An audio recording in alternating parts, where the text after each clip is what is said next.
There's also no list of members. I have no list here.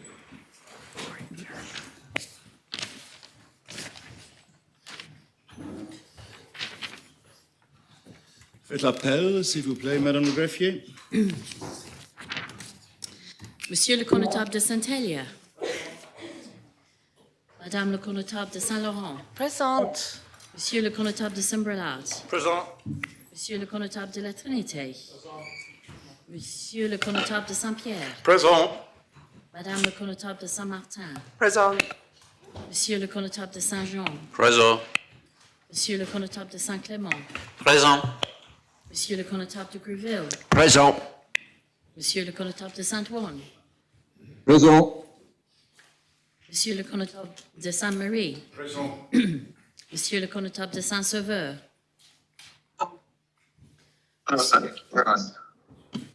Monsieur le député Southern.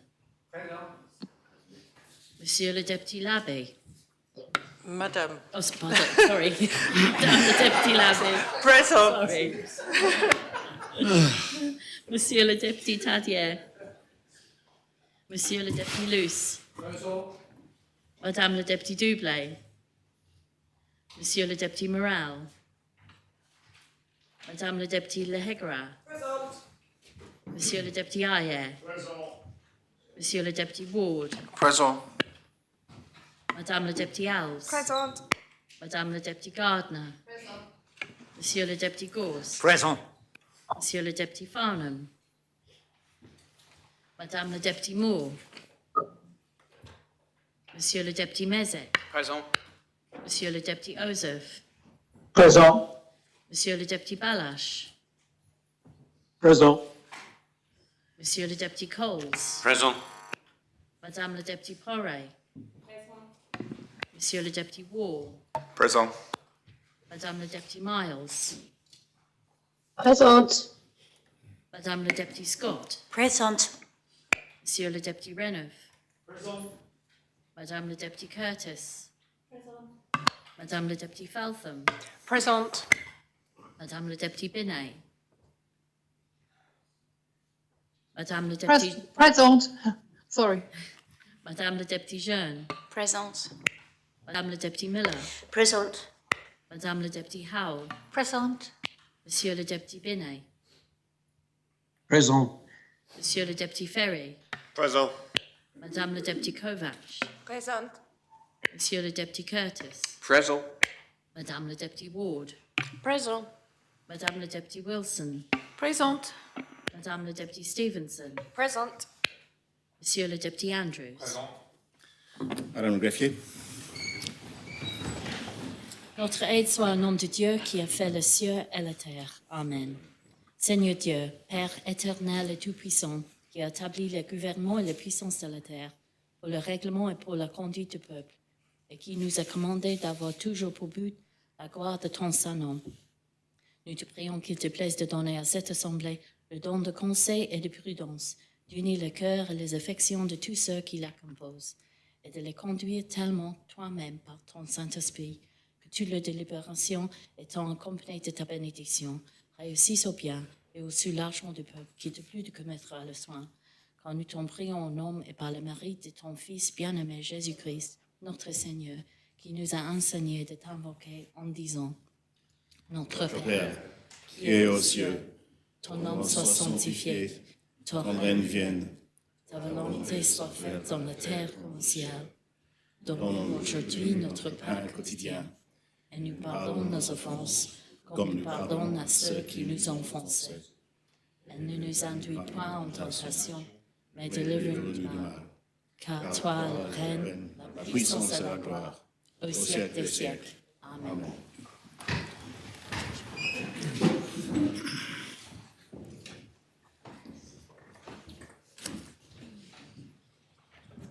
Monsieur le connétable de Saint-Sauveur. Défaut. Monsieur le député Tadier. Defoe. Madame le député Dublé, Présente. Monsieur le député Morel, Présent. Monsieur le député Farnham, Defoe. Madame le député Moore, Defoe.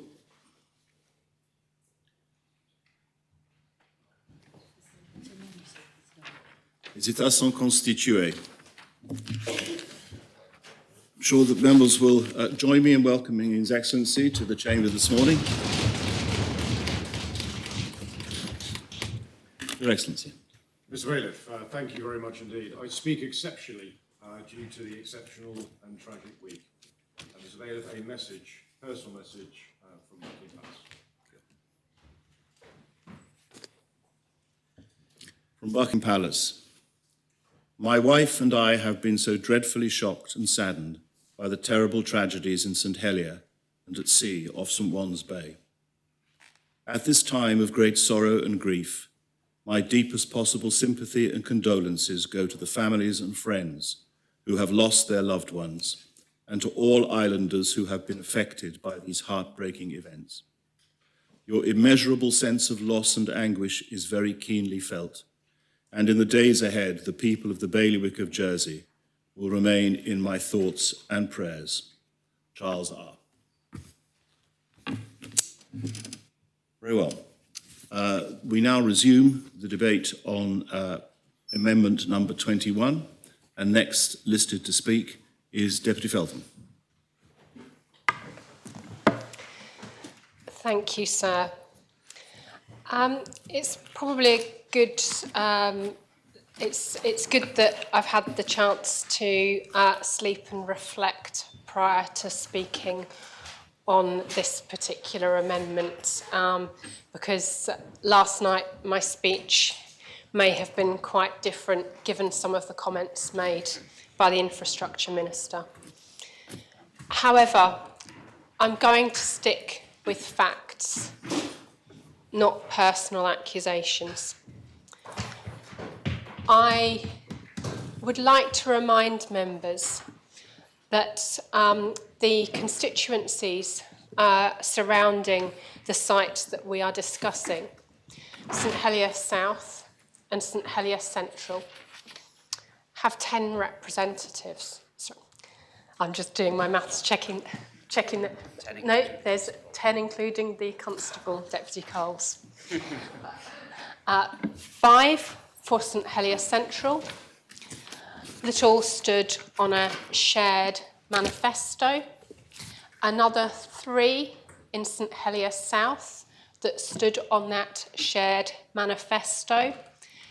And that manifesto said that we understood that there was an urgent need for a school in the area, that we thought that should be on the Gas Place site. However, if a better site could be found that would enable a better extension of the park, we would look for it and we would support it. Now, reflecting on some of those conversations that we had with people during that time in May and June, some of those conversations were actually quite difficult when we encountered people that actually didn't want a school in the area, and for them, their single main focus was extension of the park. So we had to work quite hard in those conversations, and you all know what it's like on the doorstep, particularly when you've got a written manifesto position that somebody disagrees with, and you have to explain it. As Deputy Ward mentioned in his speech, we managed to explain that to a lot of people, and a lot of people understood, but they also understood that we were giving them our word as their prospective representatives that we would look for another site that we thought would be better for Gas Place, and we would endeavour to find that and support plans to progress on that basis. Of course, we probably lost some votes on the basis of that, because some people, you know, their main focus was the park. The other 2 elected representatives for that area, we've got Constable Crowcroft, of course, and we've got Deputy Wall. Both of them stood on manifestos to double the park size. So to me, the mandate from the voting public in St Helier South and St Helier Central is absolutely clear. Further, the next district along, St Saviour, I'm aware that at least 2 of the candidates in that district had expressed their views on the park as well. Deputy Doublé actually spoke previously in the Island Plan debate about her want to extend the park. In fact, if my memory serves me correctly, she spoke against Deputy Ward's amendment. Deputy Mezek's nodding in agreement with me. And also, we have Deputy Kovac, who stood on the same manifesto as me and my party colleagues in St Helier Central and South. So we've got 12 people that were elected on that basis, which I think is something that we need to respect.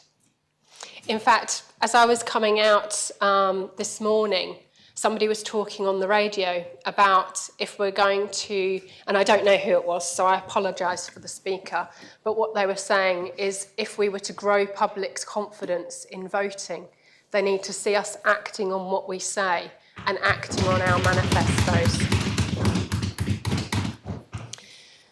So again, coming back to the facts and what we've heard and haven't heard today in this debate, Deputy Gardner and Deputy Binet, the Ministers for Education and Infrastructure, mentioned the letter that Reform Jersey sent to ministers. Deputy Gardner referred to a telephone conversation between herself and I. I recall that telephone conversation, and it was the day after, or the day of the letter being received. And the purpose of that conversation was for her to, I remember it quite clearly, because what she was saying to me is, look, I can't respond immediately on this. I don't have the facts. I need a bit more information. It also needs to be a ministerial response because you've written to more than one minister. That to me is not consultation with the local representative deputies. Further to that conversation, the next correspondence we got was a letter from ministers, which basically said that they wouldn't take the idea of utilising the play.com site forward. And I'd also like to remind members that that particular site was not included in the school sites review because the school sites review just looked at sites within government ownership. So it was not considered at that time.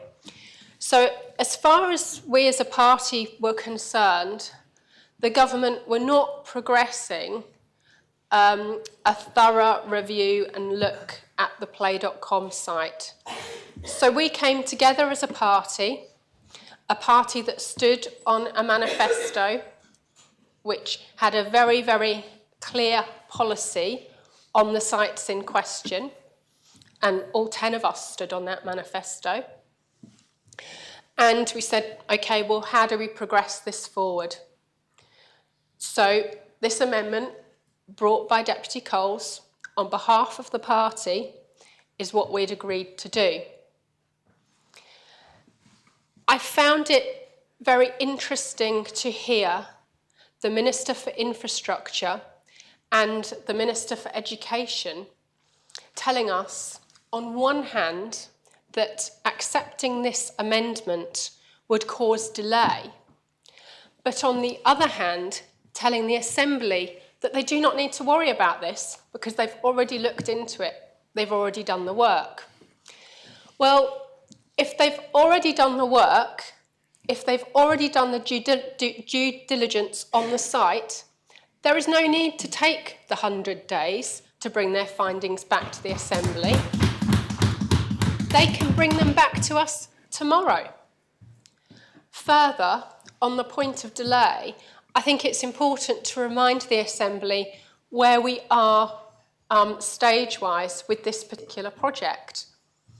All we have, as far as I can see in the public domain, is an artist's impression of what a school might look like. So I think the idea that reviewing the site and looking at both sites and the merits of each is something that's going to hold up the project is really somewhat of a red herring. I would also like to ask ministers why, if they had done that work, when Deputy War contacted Deputy Coles and asked him to rescind this amendment and withdraw it, why he didn't include that information in his email.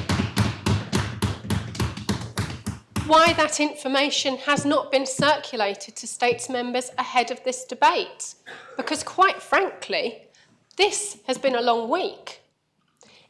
If we'd been able to see that that work had been done and then hands on heart say, yes, we've done what our elected representatives wanted us to do, we could have withdrawn that amendment, but we don't have that. We don't have that information. So we have to go forward with it. I call on all members of this Assembly to respect the wishes of the voting public, to stand by the manifestos that the public voted for and support this amendment. Does any other member wish to speak? On top of St Helier. Thank you, Marwan. It's a real pleasure to follow Deputy Feltham, whose speech I thought was really excellent. And on the subject of mandates, and I know I mentioned this yesterday, and it didn't cut a great deal of ice in the other debates when I was alluding to the size of my mandate in relation to that of other members. And I have to apologise for having my manifesto in my hands, because some members may have got tired of seeing my ugly mug pasted around St Helier in the month of June. But it is a fact that in my manifesto, I said this: let's double the size of the Millennium Town Park. And I quote, last year Andiam Homes set out their vision to use the Jersey Gas site in its entirety to expand the hugely popular town park rather than building yet more housing units on it. Their reasoning is that the north of town is already set to receive around 1,000 new homes, and it's vital that these new residents have sufficient open space. If re-elected, I will work with government to achieve this vision, as well as doing all I can to support the needs of the primary school provision in the parish. And then I go on about the country park, but we dealt with that yesterday. So members may have seen around the coffee room the latest issue, and this is a bit more, I suppose, unforgivable, but they may have seen the latest issue of the Town Crier, which comes out every month as a supplement of the JEP. And on it is a photograph they probably won't have recognised, because, of course, it's not a photograph of a park in St Helier. It's actually the Parc Tête d'Or in Lyon. And in my comment, which is titled Lessons from Lyon, I say the following. At half-term, we went to Lyon in central France to spend some time with my eldest son and his family, who are lucky enough to live next to Le Parc de la Tête d'Or, one of the biggest public parks in France, so big, in fact, that it has a zoo within it, as well as a sizable boating lake and a botanic garden. With its exceptionally wide paths, generous lawns, and mature trees, it's an oasis of calm in the busy city, visited by thousands every day, a vital component to the quality of life enjoyed by the Lyonnais. So it was frankly depressing on returning to St Helier to find myself in a meeting with the Council of Ministers, having to plead with our Chief Minister and senior civil servants to increase the size of the Millennium Town Park. With the exception of the Environment and Housing Ministers, the government simply doesn't understand the importance of extending the town park by seizing the unique opportunity offered by Andiam Homes. That organisation has the vision and foresight to realise that 1,000 more homes in the north of St Helier requires more green space in a single central location if we're to avoid the charge of town cramming in recent years. And so I absolutely stand by those comments. And I stand by my expression of disappointment that the Council simply doesn't get it. When the Chief Minister introduced this item in the government plan, she talked glowingly about how they were going to make a park at Springfield School, well, presumably after the school has been removed at some future date, and at the Labar Centre, presumably at some future date when the Labar Centre has been removed, and that would yield much more space than if we doubled the size of the town park. And in fact, the Chief Minister has said on more than one occasion, in one of the, what seems to me, somewhat crassest remarks that I've heard from a Chief Minister, that given that the Millennium Town Park will still be small if we extend it, what's the point of extending it at all? And quite frankly, words fail me when I hear that argument put forward. We rehearsed this discussion, of course, quite recently in question time when I asked the Environment Minister to admit that what we are doing now in St Helier is town cramming. And he said we're not. And I don't remember what part of London he alluded to, but it drew a few smiles in the chamber. It was somewhere around Regent's Park, but I don't remember exactly where. And the argument he was making was that you can have nice parks dotted around the place and still meet the needs of the community. But the fact is, what London has and what we don't have are large parks. They have parks that you can lose yourself in and probably also lose your children in. And that isn't the case at the moment, and it certainly won't be the case if we don't seize this opportunity, first advanced by former Senator Stuart Sivray, of taking the park right back to St Saviour's Road, and then finding some clever way, and Andiam have already come up with some ideas, of bridging the ring road and taking the green space up to the colleges and the escarpment, so that people could come down from the colleges into the town park, through Moneypenny Lane, and down to the bus station, or wherever they were going. Now, ma'am, the name Frederick Law Olmsted may not mean much to members of the States. They may not know that this is the 200th anniversary of his birth. Frederick Olmsted was the designer of Central Park in New York. He also designed numerous other parks in the course of the 19th century, probably including a park in Liverpool, probably making a bigger difference to the quality of life of urban residents in America than any other single person. And there's been a great deal of discussion online this year. I've not been able to participate in the conferences that have been held around Olmsted 200, but it's been a matter of huge interest, certainly in the UK, where the value of parks is understood by local authorities as well as by government. Central Park is the most visited urban park in the United States, with an estimated 42 million visitors a year. And it's the most filmed location in the world, according to Wikipedia. Ma'am, we have a chance, and as Deputy Cole says, this amendment, his and mine, are the last chance to achieve a park of sufficient size to provide. It won't ever be as big as Central Park, but it will be something. It'll certainly be better than what we have at the moment, which is busy. If people haven't been in the summer, it is cheek by jowl. And that's before we put another 1,000 units in the area. So surely any effort to avoid building on it, and that's what the Reform Party said in the election, any effort must be made before we commit that final step and we build a large building right in the way. Adjacency was an important word when we were talking about the hospital, clinical adjacency. Well, adjacency is a key word here, because of course you can put parks here, there and everywhere, but you can only extend the town park in one place, and that's the Jersey Gas site. And Andiam understood that. And interestingly, today's JEP, in its roundup of the news, shows a picture of that extended town park running across up to St Saviour's Road with water features, mature trees, and a lot more space than we have at the moment. Now, I agree with the Chief Minister, it still won't be big, but surely a bigger park is better than a small one. Surely. And what we're being offered here is a chance to go away for 100 days and find out what are the costs involved. How much would it cost to buy the Play.com site?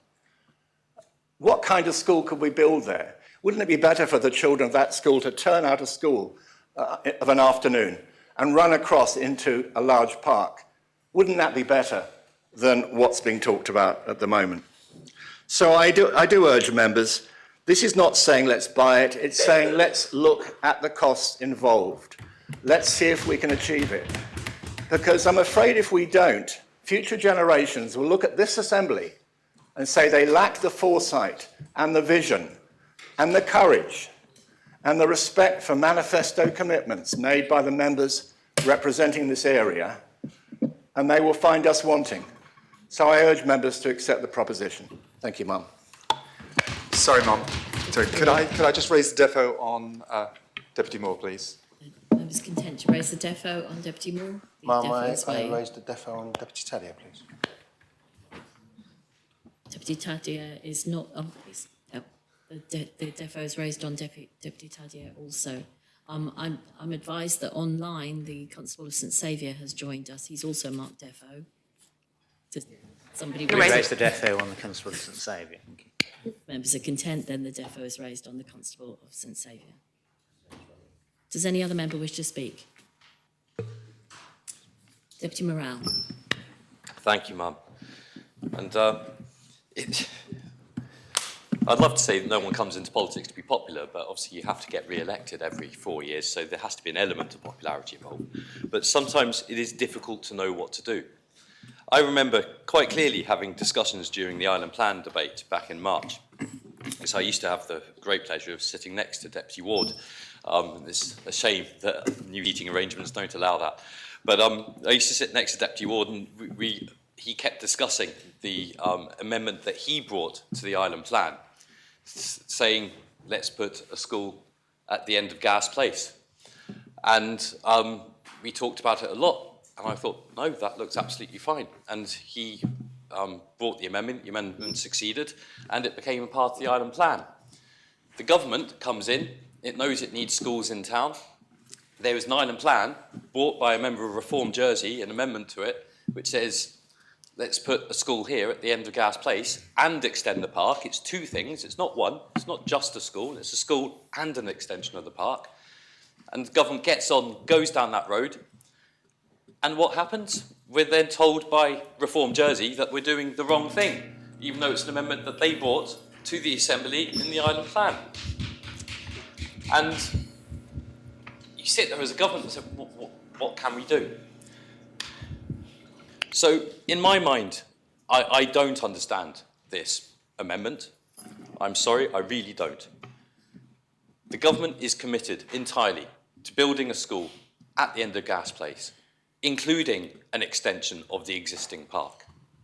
We do know that the site that is being talked about is not in government ownership entirely. It is partly in government ownership. The rest of it is not in government ownership. We do know that that site, because it doesn't take much, is very awkwardly shaped. It's an L-shaped site.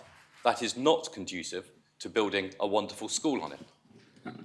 We also know that that site is smaller than the site we're talking about at the end of Gas Place. And so, for me, there is no argument here. We can get on with the plans in hand straight away, immediately, and start dealing with some of these problems, which this Assembly, time and again, seems incapable of dealing with these big infrastructural problems. And we need to start dealing with these problems. We have these plans, they're ready to go, they fit with the Island Plan. which has only just been agreed. And we know that the site being talked about now is definitely, at a cursory glance, not suitable. Why are we even discussing this? Let's just get on and do something to deliver for islanders. They need schools and they need housing. They will get both, and they need a park. They will get that extended as well. So let's just do this. Let's bring common sense to the table, and let's just move on and do this, rather than delaying again. Because that's the one thing we are very good at, and I promise you does not make any of us very popular, delaying again and again and again. So please, let's just do the common sense thing and carry on with the plans that the Education Minister and everyone else has ready to go. Thank you. Constable of St Peter. Thank you, Mom. So pleased to speak after Deputy Morell, although he said many of the things that I was going to say. We have already voted or rezoned in the island plan an area for a school at Gas Place, and we shouldn't forget that. What we are in danger of doing is becoming experts in delay. And once again, we know two facts here. We know we urgently need a school. We know we urgently need housing. Both at the moment can be achieved. What we were doing here is looking at an alternative, and I have to say, again, that it looks less suitable site, which will also come at great cost. Some of it privately owned, it will be at commercial rates.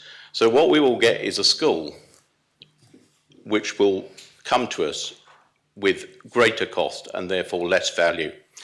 And as a result of that, it may not have the amenities that we originally planned, because the millions extra that we spend on acquiring that site may have to be recouped in another way. So please, members, don't vote for this amendment. All it is going to do is create delay and cost. Thank you. Deputy Luce. Thank you, Mum. And I hadn't intended to speak, but the Constable of St Heliers got me to my feet. Like he, I have been fortunate enough to walk in some of these great parks around the globe, Jardin de Luxembourg in Paris, Central Park in New York. But where I can, I do visit London and walk around that great city and enjoy some of the green open areas there.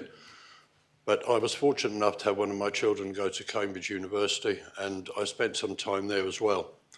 And I was always amazed walking around Cambridge how you would be walking down the street with buildings on both sides and turn a corner, and all of a sudden a small pocket park appears in front of you, and it's not just one, there's any number of them. And that has always stuck in my mind, that creating green areas in built-up areas is vital, it's important, and it only comes along, the opportunity only comes along once in a blue moon.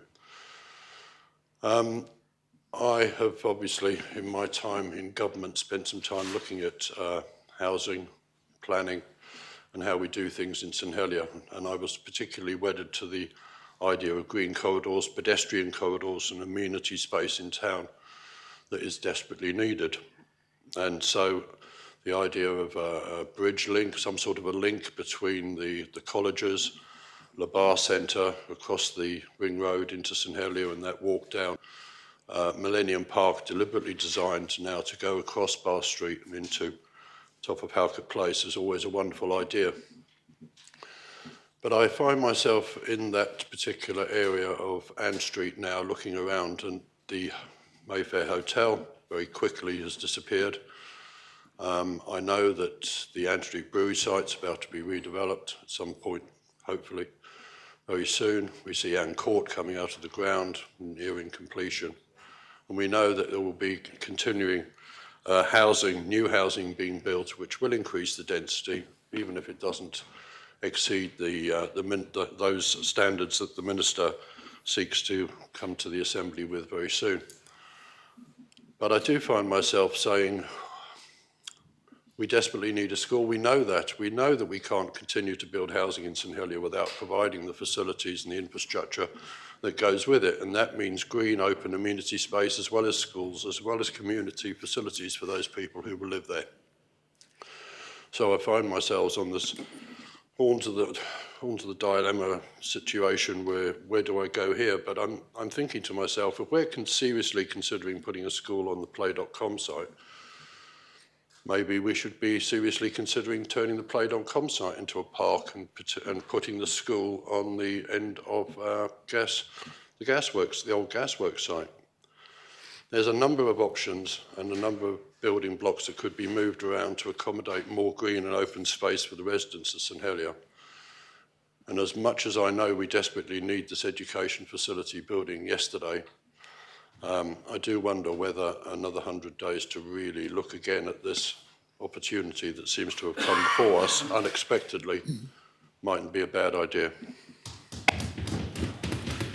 Councillor St Lawrence.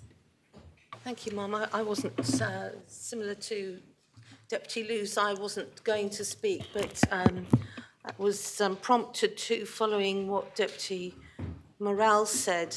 Really annoys me when someone stands up and says things along the lines of Deputy Morel. Why are we even discussing this? Why are we even discussing this? We're discussing this because it's every member's right to bring, in this case, an amendment to the government plan to discuss things. Just because Deputy Morel doesn't think that we should be discussing it, and Deputy Coles is a new member, I think he presented it very well. I'm not saying whether I'm going to support it at this stage, but it is his right. We are discussing it because that's our job, quite simply. And then the Constable of St Peter stood up and said, he's now in government, he stood up and said, don't forget, this was rezoned in the island plan. In fact, he said it was rezoned in the island plan. We shouldn't forget that. We're becoming experts in delay. Well, I seem to remember the Overdale site being approved by the previous assembly. So I say, don't forget that. Never mind this. And no, it's not this assembly who have become experts in delay over Overdale, it's the new government, because it's them that has delayed through their 100-day review. And someone mentioned yesterday 100 days seems to be the thing at the moment, and of course that is, because that's what Deputy Coles has asked for in his amendment.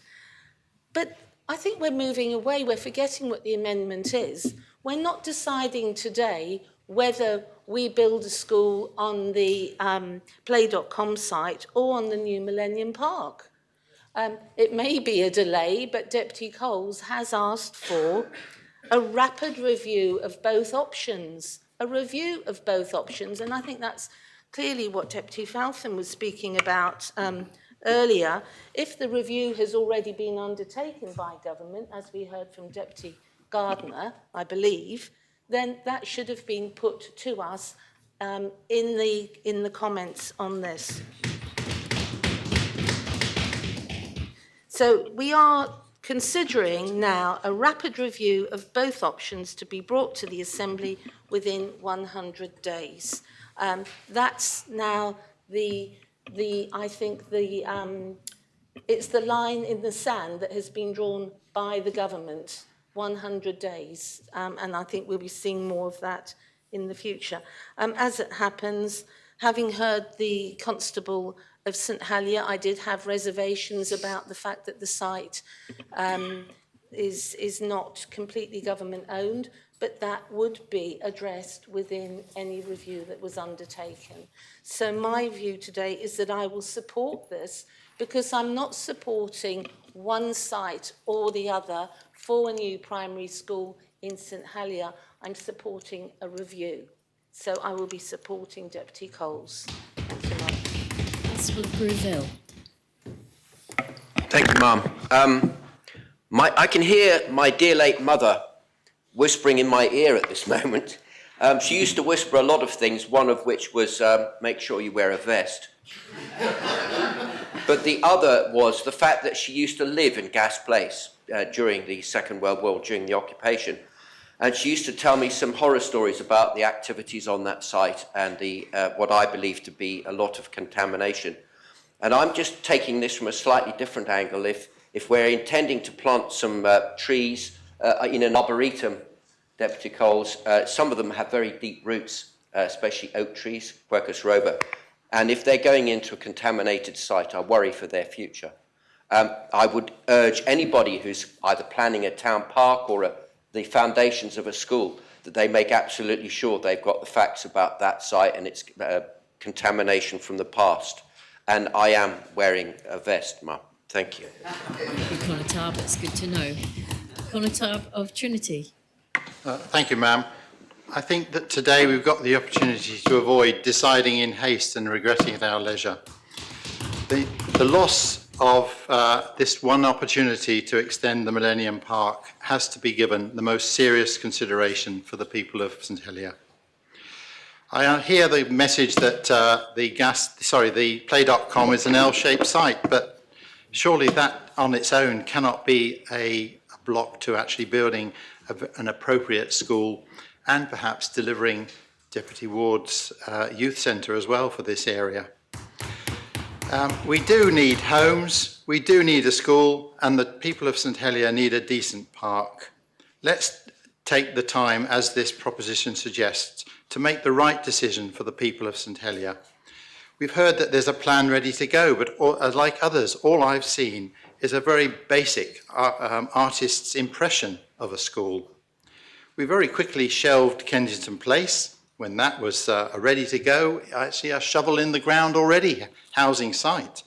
So I don't see that there's any problem in actually giving another 100 days to review the whole of this in the round and come forward with a cohesive, thought-through plan for the whole area.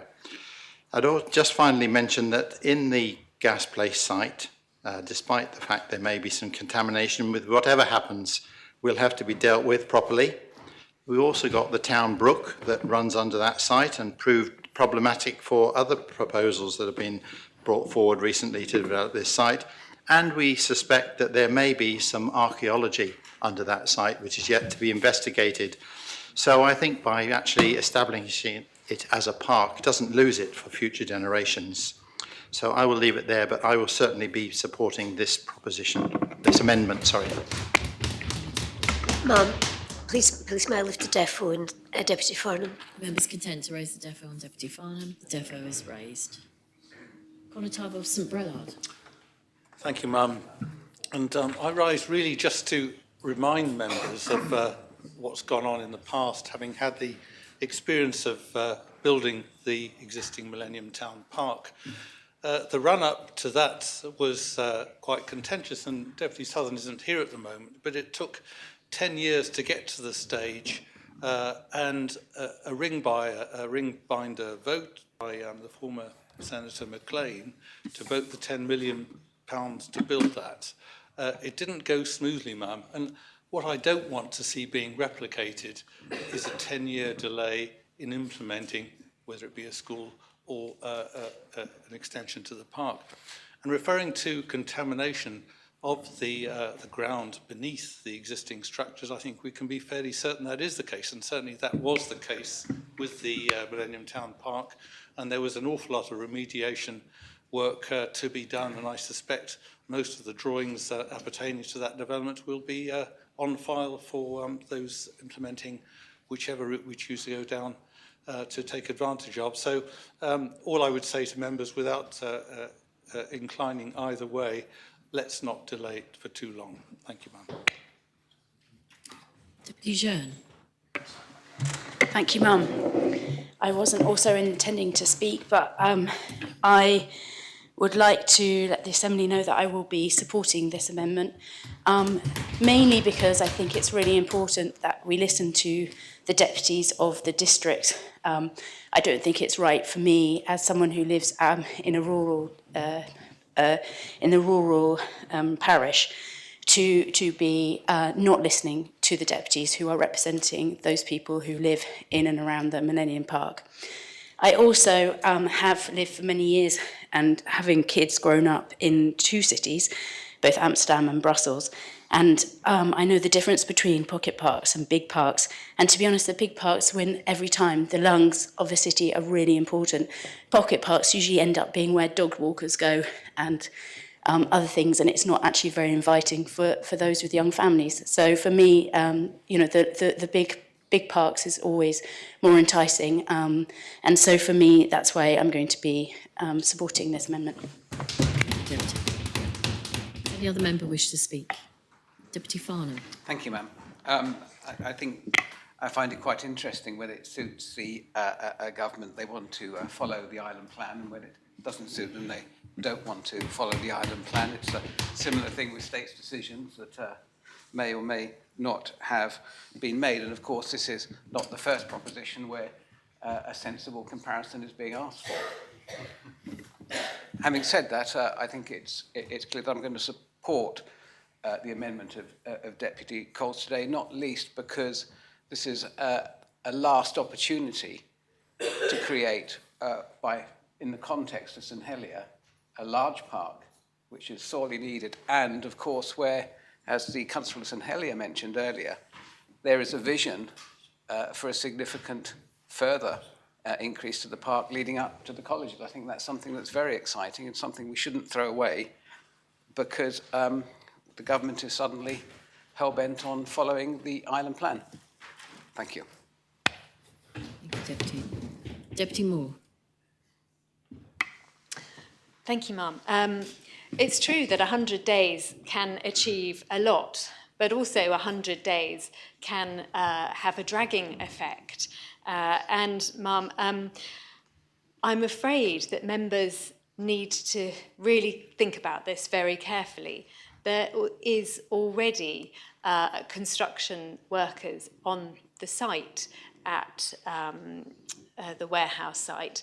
They have already begun to work on a project delivering homes with green spaces in and around them that are much needed within our community. There's a simple practicality here in that the site is not solely in the ownership of Andiam Homes. It is also owned by a private business. And, Mum, it would place Andiam in a very difficult position if this assembly were to suddenly demand that that work was stopped and that the contracts that are already being worked to were revisited. There is a considerable amount of cost involved, and I think giving that simple explanation to members identifies and hopefully indicates to them the significant level of cost that we would face if this well-intentioned amendment were supported by members. We do understand that there are concerns about town cramming. We absolutely do. But do not forget that many of those voices who are now complaining about town cramming equally did not, at the time of the island plan debate, wish to develop alternative sites to create much needed homes for islanders. So, Mum, we all have to strike a balance, but we do all also have to focus on our main objectives and actually what we want to deliver for our community. In the past months, I've had the pleasure of visiting both Springfield School and La Sante Primary School. La Sante Primary, in particular, is desperately in need of replacement, but equally too is Springfield School. Members would be appalled, I'm afraid, if they were to visit La Sante Primary. We absolutely must focus on delivering a better facility for those children. A facility that is much needed and simply does not meet our hopes and expectations for vulnerable children, children who have specific needs, and we are failing them at the moment by providing the environment that we offer at the moment. So, Mum, whilst I understand that This is a well-intentioned amendment. It is unnecessary because progress has been made down this track already. It would provide a risky and complex complication to this work. It would stall the delivery of homes, and equally, it would stall the delivery of much needed education facilities with an extension to a park, with active travel routes that connect not only town dwellers, but those coming in from the east into town to encourage both greater use of active travel, opportunities to go for a run as one would around Central Park. That is the reason why it was difficultly decided, it was decided with some difficulty that that this was the Gas Place school provision was the best way forward. But because, yes, the Constable of St Helier may treat some comments with some derision, but we cannot create Central Park in St Helier. We can aim to offer islanders and St Helier residents in particular the most green setting that we can, the greatest opportunities to have exercise that we can. And that means joining up green spaces. That means creating the green corridors that are identified in the comments. And that means providing pathways into other parishes from the centre of St Helier and improving the surroundings for hundreds and thousands of people who are living in and around this densely populated area of our town. So we are offering a win-win. We are offering improved education facilities, improved community facilities, improved exercise facilities, and also improved green spaces in and around this area. But, Mum, further delay, I'm afraid, will not achieve anything in these particular circumstances. Does any other member wish to speak? Deputy Gorst. Thank you, Mum. I just want to follow the Chief Minister in regard to the opening remarks that she made there, and a number of members have suggested that this is really quite straightforward because it's comparable with Kensington Place, that the government came along and instructed Andium not to do something on a particular site, and therefore it can do entirely the same for 100 days on the site that we're asking for this review to be undertaken. We see shaking of heads, but surely that is what is being asked for. It cannot, of course, be delivered because the Minister does not have the power to instruct a private landowner that's gone into joint venture with a wholly owned state's company. So the work on that site would have to continue during the 100 days and throughout the period that the Assembly would then wish to make a decision about whether to go with what the Education Minister is proposing or to buy this site. It cannot be stopped. All of that, of course, means that the cost would be, at this point and at the point of the review, uncertain. The other uncertainty would, of course, be that the Minister is able to strike the best possible deal for the taxpayer with an arm's length organisation. The glove would be, on the other hand, in relation to having to negotiate where there was already a contract in place with a private company in the way that this review is suggesting that we were able to do. So the best that can happen, and I have heard every member speak that seems as though members would like a review to be undertaken.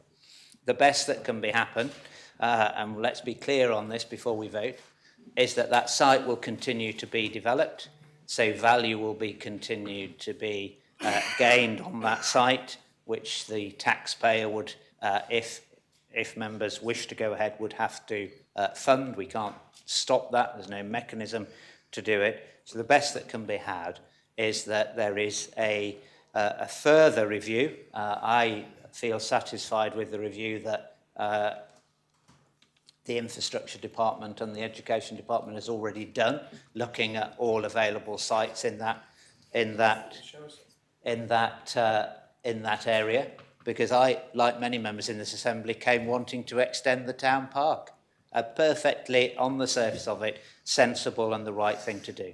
Until you look at all of the evidence, you look at all of the possible other sites, and it then becomes clear, and I'm careful because I'm breaching standing orders, or I'm about to, Mum. I suggest you don't, Deputy. Thank you, Mum.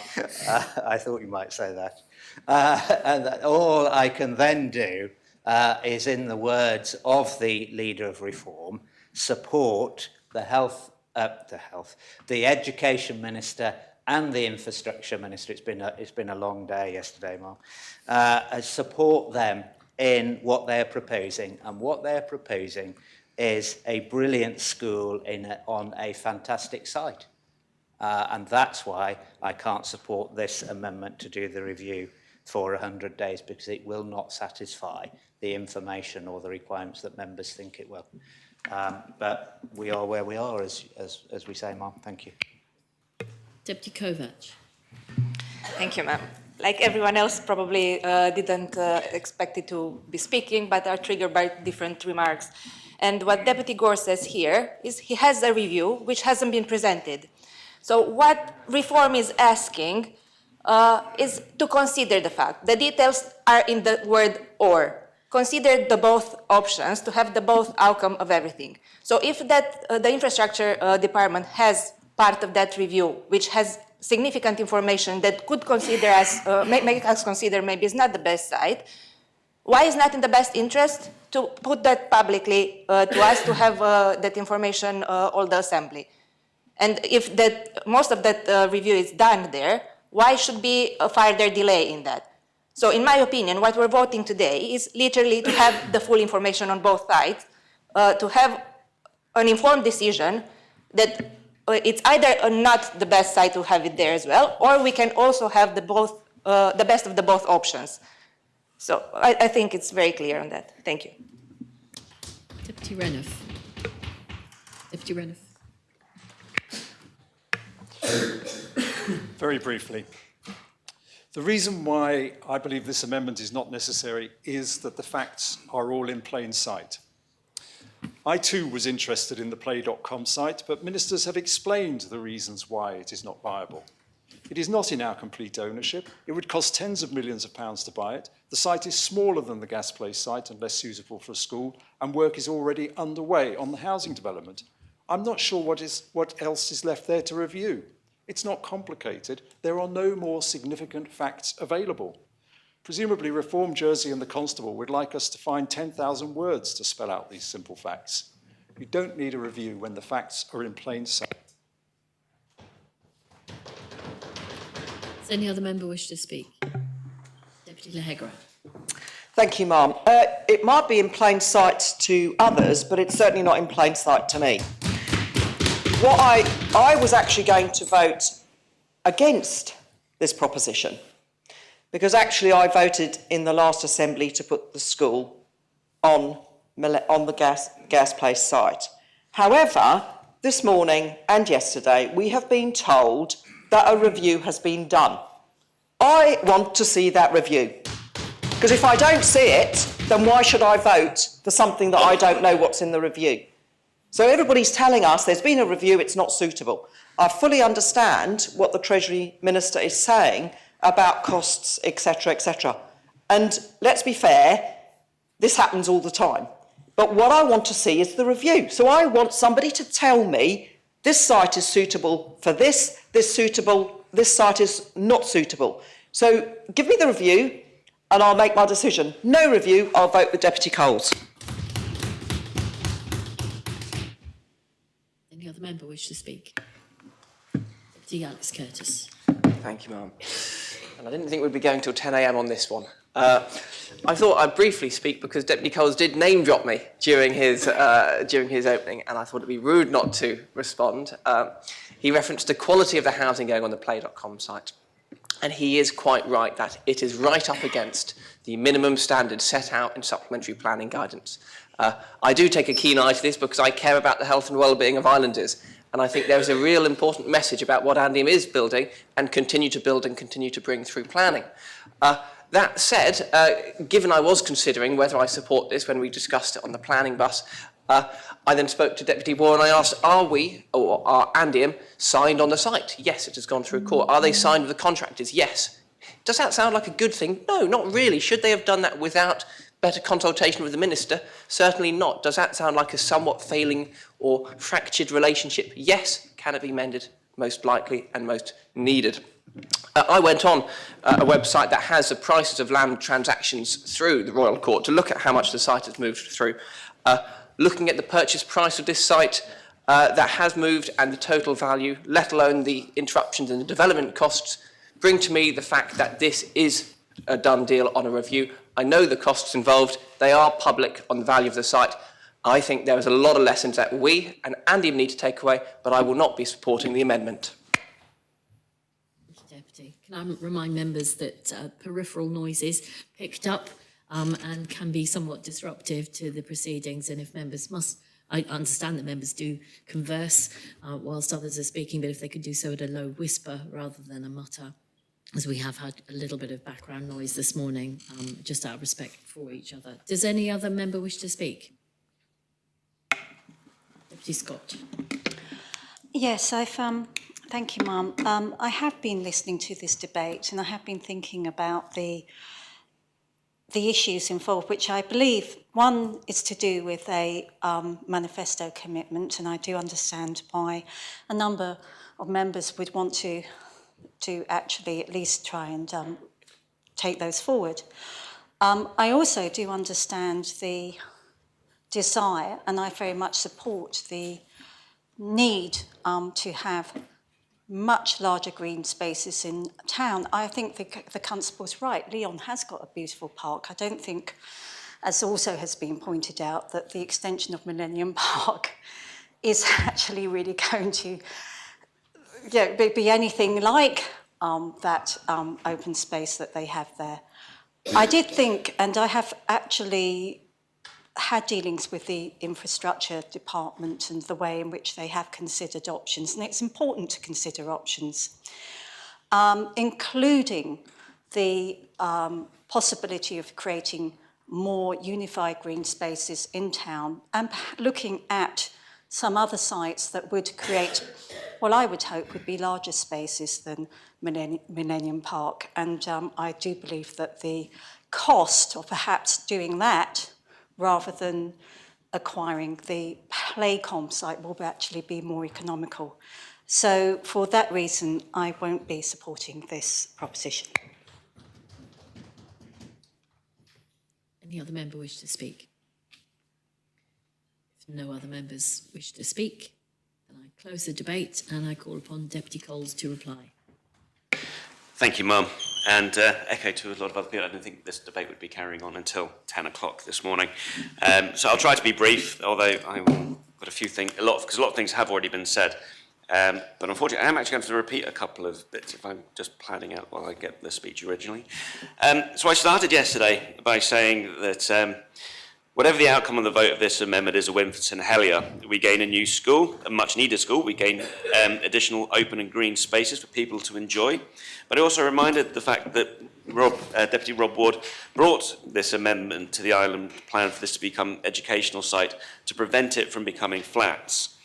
So that was one of the key aspects I think Deputy Morell seemed to miss, that I did clearly acknowledge the reason for bringing this amendment was the fact that my constituents had asked on the doorstep, a lot of the time referring to Deputy Ward's manifesto pledge of extending the park, no ifs, no buts. And I said to all of these people, we didn't want that area to become flat. We wanted it to become a school. But if we can make it a park and put the school somewhere else, we should at least consider that. And this is all that I am asking, that we consider the other options. And so look, to the comments about the cost of, of the BOA Play.com site being in public ownership or not. There's plans for 197 units, to which Andium have transacted on 169 of these units, meaning that the site is actually in 85.7% government ownership, even if by proxy through its share in Andium. We're hearing about delays, and for what this review is, but we have been assured by the Minister for Infrastructure, the Education Minister, that this review has already taken place. So we will just want to see this information. And it has to be presented within 100 days, not in exactly 100 days. We're not asking them to hold this information back until 99 days have passed and then produce it to us on the 100th day. If it's done, if it's ready, like I said, our government is good at lodging late papers. They could lodge it now for the next sitting in January, and we could see and read it there. And I actually think that's in time as well. I find the comment by the Infrastructure Minister really egregious of calling us political mischief makers for bringing amendments to the government plan, asking for information. Because this is what we're here for. We're here to review the information and make sure that the decisions being made are the right ones. And that's what I'm asking. I just want information. I mean, as Deputy Feltham has pointed out, that none of the St Helier Central deputies have seen any information regarding this school. The St Helier South deputies, only 3/4 of us have not seen any information about this. And where is the openness and collaboration in this if we have not been given these information to make a decision?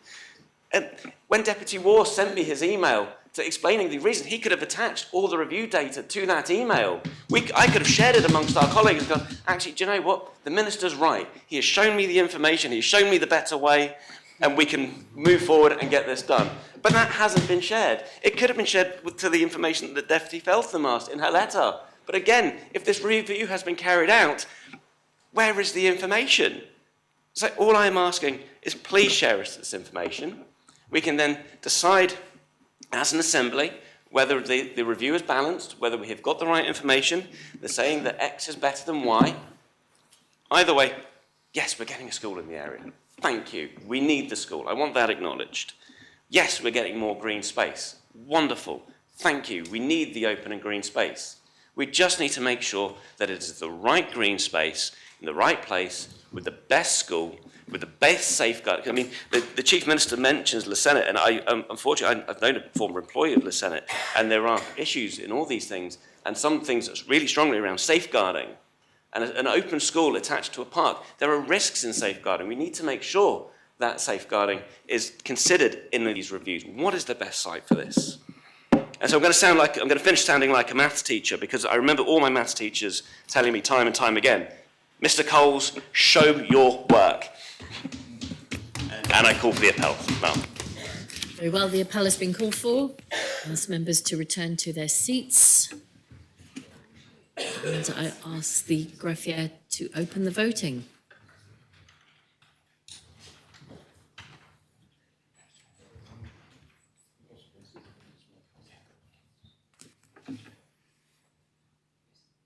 All members have now cast their votes.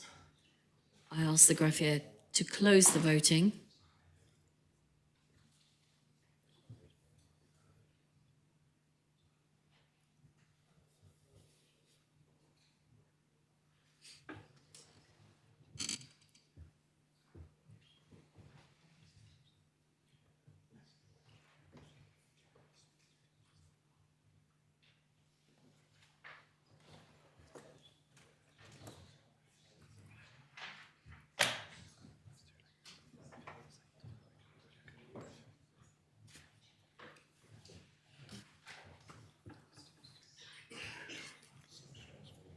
And I can announce that the proposition has been lost. There were 21 votes in favour and 24 votes contre and no abstentions.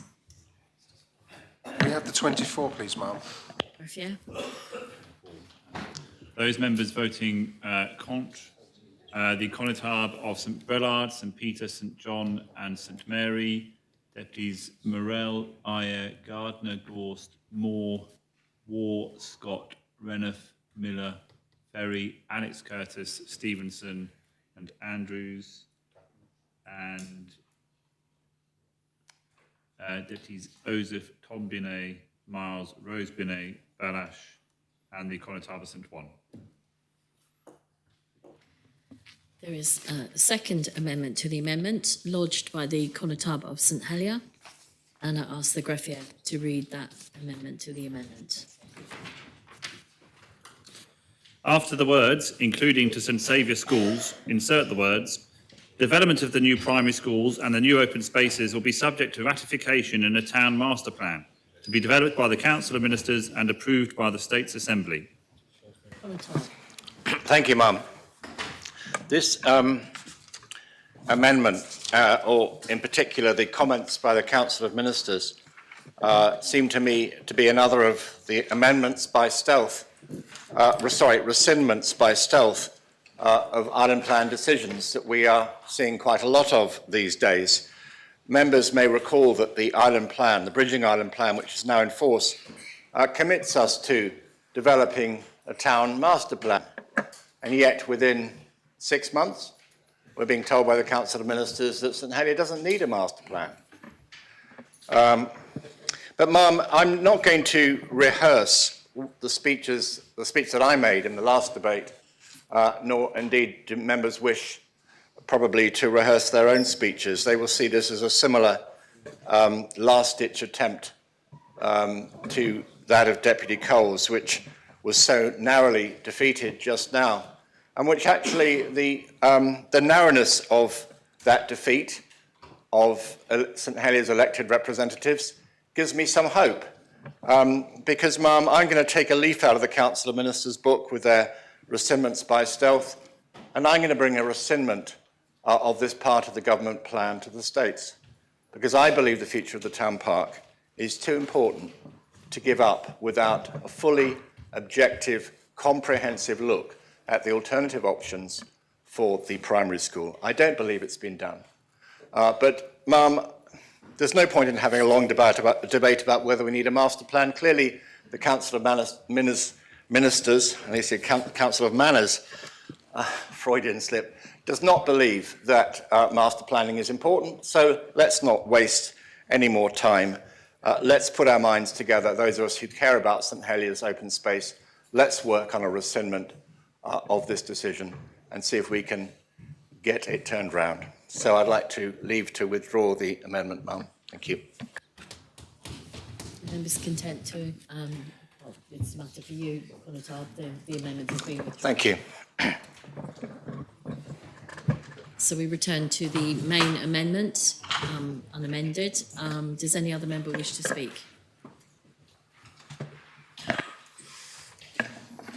Deputy Ward. Just briefly, Mum. There's a couple of things to be mentioned. When the government talks about work, what it's doing and its plans, this has only happened because of the work of backbenchers. Nothing was happening.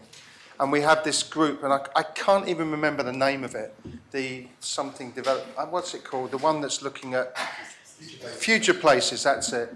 None of us are involved in that. The Minister is. The entire, I'm talking about deputies here, who are representing that area, were elected on a clear manifesto, which seems to be irrelevant to some people. A clear manifesto where we made our points as the way we want it to happen. And if we're not to be included, what are we to do? And what we're seeing is a government that simply does not like challenge. And whenever it gets challenged, it seems to respond with, well, obviously it's collective responsibility, and it calls in its members to vote down, regardless, without even listening clearly to debates and listening to clear reasons why. So now we're in a position where I do support having a school because it's desperately needed. And I'm very pleased to see that Springfield could be actually a reasonable sized park. And that is the most important part of this. And the reason I brought that to the island plan is because we know what will happen. If we don't say that that area will be a park, that will be developed, it will be sold off to developers yet again.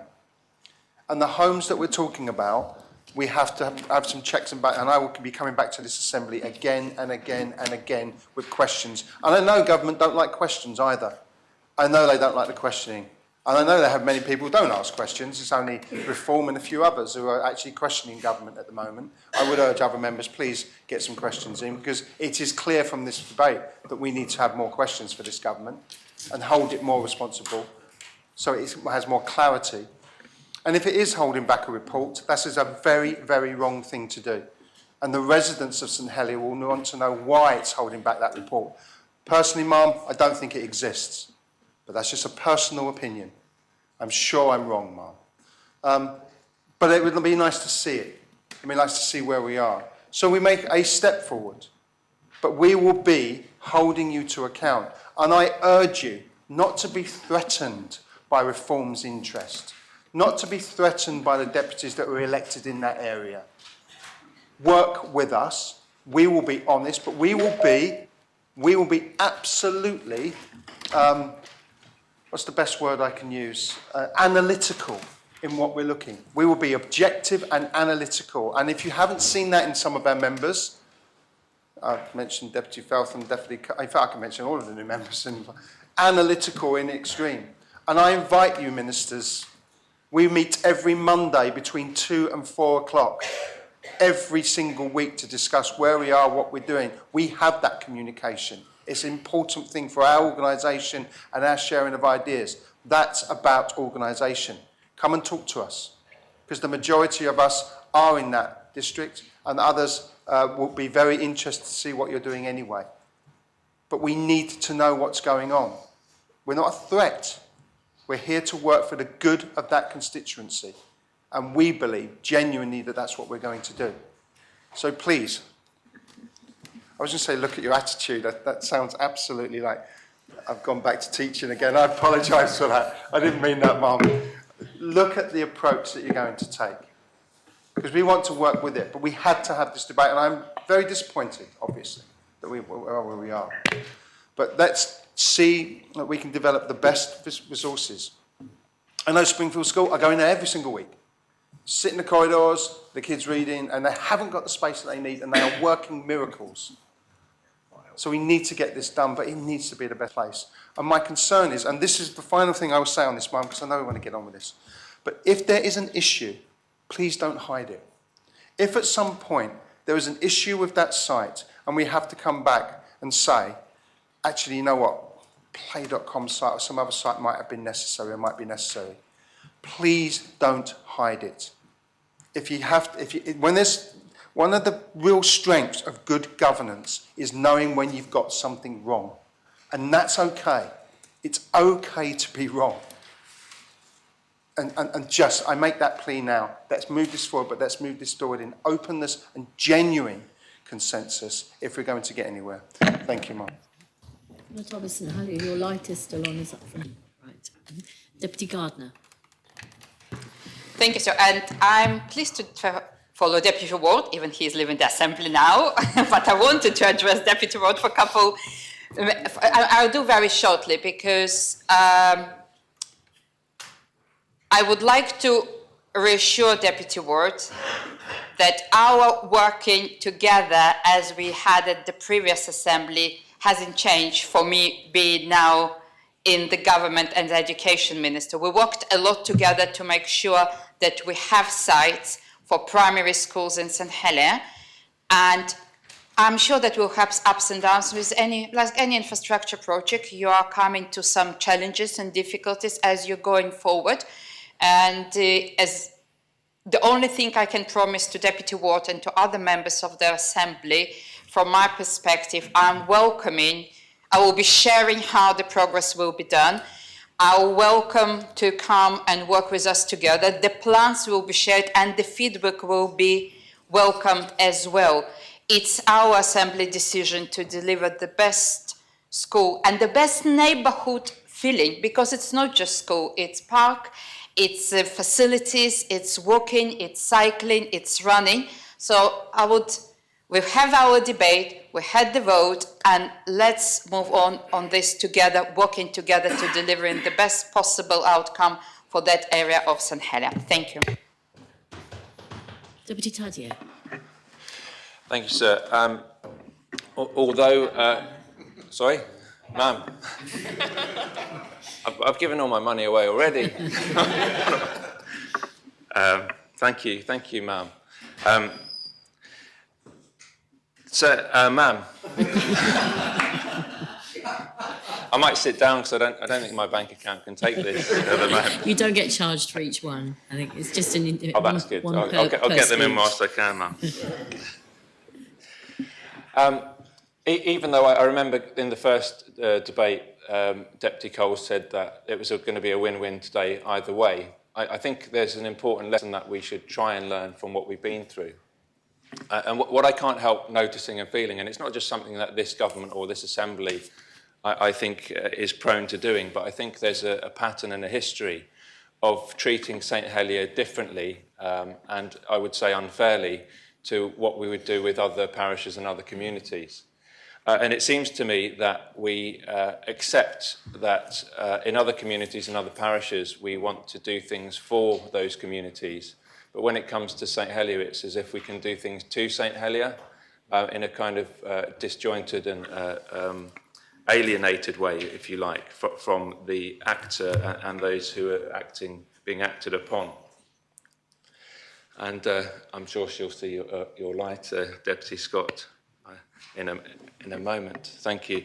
And I'm reminded of the old political slogan. I didn't realise it went back to the 1500s in Poland about nothing about us without us.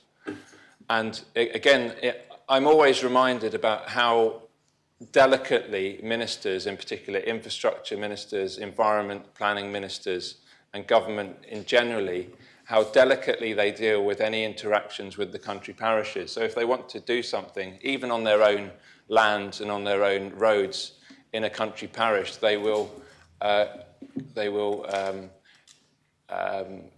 interact to the nth degree. They will consult to the nth degree with and make sure that the constable is fully on board, that the deputy in the past, when it was a parish deputy, was fully on board with what was being done, and that almost nothing could be done without the say-so of the royalty, the political royalty of that parish. I'm sure that deputies who have been representatives for the country parishes will know exactly what I'm talking about. They would feel betrayed if things were happening in their areas that they didn't know about, and if things were done to their areas without much consultation or against the wishes of the people and certainly the representatives. And what I've seen here is that constantly, as far as I can remember, the Constable of St Helier is treated with contempt, sometimes amongst his peers. I hope that's not quite the case, and we've seen some more solidarity perhaps in recent votes, but certainly in the Assembly and from the Council of Ministers, and they would never treat a constable from a country parish like that. And we're seeing history repeat itself again with the separation of town and country, which I think is highly divisive. And what we've seen in this debate, sir, is that I feel slightly saddened to have to potentially vote for an option here which is suboptimal, because it's all that's left on the table when we have, let's face it, the town park. I know it does very partly adjacent to St Saviour as well, but it's effectively in St Helier South and St Helier Central. And when we've got 8 of the 9 representatives of that area with a strong mandate saying that this is something we want you to hold back on for the sake of 100 days, and you've effectively got 1 of the 9 representatives for that area calling the shots, that doesn't bode well for democracy in those constituencies. And I would put that down, actually. I think it's a Pyrrhic victory for this government, and it's inconceivable, I would suggest, that if we had 8 Better Way candidates out of 9 representing an area, that they wouldn't want to have some say and that the government would ignore the wishes of those representatives. Same for any party, if it was the Liberal Conservatives or Progress or any. And I would say that, OK, the government might have got its way narrowly on this, but at what price? We are going to be passing some proposals today for the school and the park. I believe they're suboptimal, And I believe that, once again, the people of St Helier and the people of that area have been treated in an unfair way compared to what we would expect other communities, other areas, we can call it Le Kennebec, St Bullard's Bay, Moufon, St John's, wherever in the island you live or represent. Double standards, sir, and I think that's unfortunate. Deputy Scott. I called you sir again, I'm sorry for that. Thank you, Ma'am. I do very much, with respect to Deputy Ward, who's now left the chamber, along with Deputy Tadier, I do want to actually commend the backbench work that has gone on in terms of progressing the amendments that the government has produced. There just been some comments made by my fellow deputy, and regarding, which seems to suggest that members like me have contempt for the Constable of St Helier, and I really want to say that's far from the case. And in fact, I have a lot of sympathy for the things that he's raised, but at the end of the day, I do consider what is best for the island when I consider these sort of things.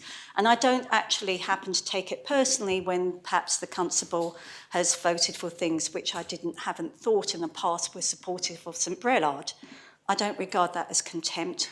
I regard that as a decision that reflects his values and his interests. And it concerns me, it really concerns me if St Helier deputies have some sort of victim mentality, suggesting that, because we don't agree with certain decisions, that, that we've got something personal against them. Of course, I really want to stress that that's not the case.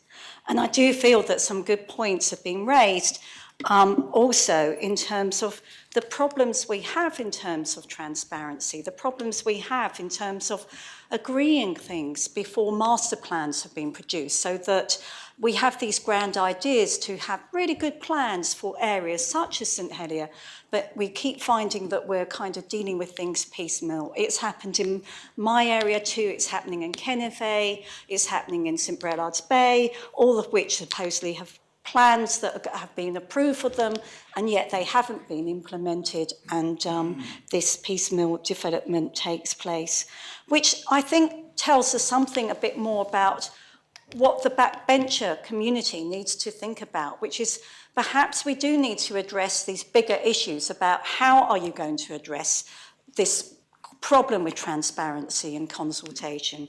How are you going to address this delay in master plans and this sort of prioritisation? So I do very much hope that we can work on not sweating what might be regarded as smaller stuff, getting our ducks in a row, really addressing these very big fundamental issues that get in the way of us making progress. So I will be supporting this amendment, and I do want to repeat my deepest respect for the Constable of St Helier. Constable of Trinity. Sorry, Constable of Trinity. I want to take this opportunity to say that I regret that the Constable of St Helier pulling his last amendment, because as chair of the planning committee, I would really appreciate an overall master plan for St Helier, which clearly gives an indication that the direction of travel to improve the facilities and the quality of life for his parishioners. So often we have to consider at planning committee individual applications based on their own individual planning merits without having any idea how they fit into the overall scheme of things. And we see multiple occupation units with no idea where the occupants' children are going to go to be educated, where they're going to have access to play, where those children are going to have access to youth clubs and activities and services. And whilst I appreciate that we do need to keep building homes, it has to be the right homes, and not only homes to now, but where are the people who are going to take these small flats going to move to in the future? This whole issue needs to be considered in the round, and I would much rather that officers in the department were putting their shoulder behind this sort of work, rather than sort of spurious things like trying to prevent development of larger properties in the countryside, which is just a diversion of their skills. So really and truly, that's all I had to say, other than something I missed in my last speech was that it does appear to me that it suits the government convenience to compensate their arm's length organisations and private developers with millions of pounds when it suits their convenience. But there we go, that's something for the future. But I will certainly look forward to the Constable of St Helier bringing forward his next proposition. Deputy Luce. Thank you, Ma'am. And the Chairman of the Planning Committee has beaten me to it. I think he's shortened my speech by about 95%. I was disappointed that we didn't get to debate the Constable of St Helier's amendment on master planning, because if there is one thing that's needed when it comes to town planning, it's to have a big overall scheme that knits together so that any one small part of it is part of a much bigger project that works. And as the Constable of Trinity has just said, developing piecemeal without thought for what happens in the future is not a good way to proceed, especially in St Helier. So that's all I wanted to say, really. I move forward with this. I look forward to better things for the centre of town, with more green, more open, more amenity space, more pedestrian ways of crossing around town for cyclists as well, and more improvements to make it a better place to live. Thank you, Ma'am. Deputy, the Constable of St Helier. Thank you, sir. I'm sorry to disappoint my colleague from Trinity, and I want to thank him for his excellent speech on Deputy Cole's amendment and for giving his support to town. But what I can say to both him and Deputy Luce is that the master plan for St Helier hasn't been pulled. It is in the island plan. And unless, because we didn't debate my amendment, we can argue it hasn't been rescinded, like the other things. But what I indicated when I withdrew the amendment was that I believe that the issue of extending the town park is too important to leave today. I'm not one of those members who pledged to extend it and then changed their mind because I became a minister. So I still have work to do.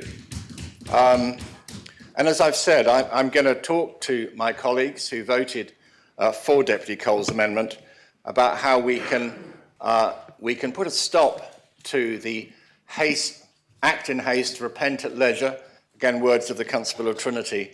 We can put a stop to that approach and make absolutely sure that there isn't a better alternative, I might say a better way, in that phrase beloved by the Chief Minister, a better way to deliver both a primary school and a proper town park. So Ma'am, the master plan hasn't been pulled, but work to save the vision for the town park will continue.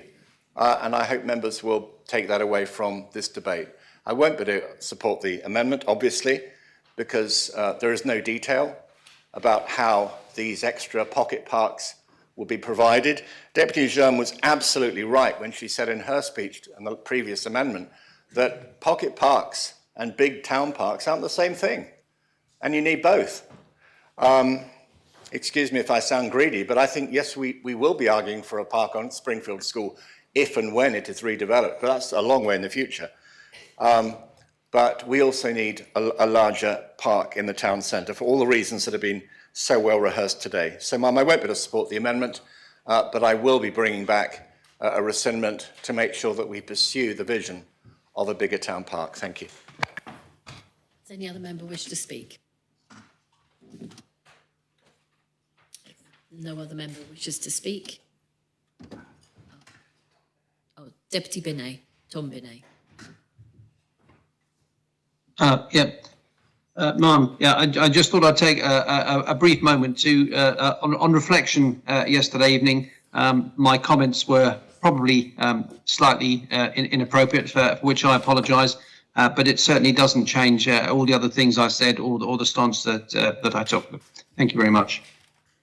Thank you, Deputy. Does any other member wish to speak? Well, if no other member wishes to speak, I call upon the Chief Minister to reply.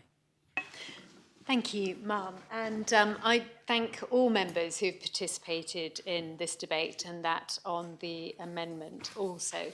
Of course, life is full of compromises, Ma'am, and particularly when it comes down to a government plan, some of those can be difficult. But I think today we can be grateful to you all for your support on this particular amendment, which I hope members will see is well-intentioned and also a good reflection of the vision that is being delivered and developed through the Future Places Group. And we are extremely grateful to the Constable of St Helier for his participation in that group. It's a shame that he does not feel able to support this amendment, given that it is the result of some of his deft negotiating with the group, Ma'am. Indeed, this vision has been developed with his input and our desire jointly to improve and enhance the experience of living in St Helier. Because we only need to look back at the Jersey Opinion and Lifestyle Survey, of which I've spoken on many occasions, both recently and during my time as a senator, where it was so clear that there is a divide of opinion in terms of islanders and their satisfaction with the environment in which they live, whether that is in town or in the country. And, Ma'am, I think that this is a great first step in achieving that, both in improving the education facilities for children, which, as I outlined in my speech on the amendment, are much needed, and particularly in this area. And also, and as Deputy Rob Ward pointed out in his amendment to the Bridging Island Plan, will also help us to deliver our sustainable transport aspirations as well, by reducing the number of car journeys for families in and around town by delivering a school on the Gas Place site. I do think it's worth at this point just reading an excerpt from the Deputy's amendment to the Island Plan, which says, very simply, the site is the perfect location for a primary school in the north of St Helier. Not only would there be sufficient space to build a school that would be fit for purpose, but given the size of the site, there would be sufficient additional space to provide outdoor play areas and sports facilities for the school children, which facilities are sadly lacking in the other St Helier primary schools. In addition, there's an opportunity to further extend the area of the park. And we agreed with him then, and I agree with him now. I do hope that the rest of the Assembly will support this amendment.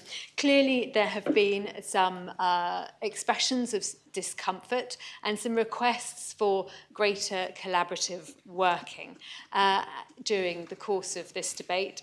Ma'am, I would remind members that the government has adopted the values of the public service, and two of those are always improving and always respectful. And so, Ma'am, we will endeavour to continue in that vein and take on board those comments and endeavour to make our own improvements in light of the comments that we have heard loud and clear from members today.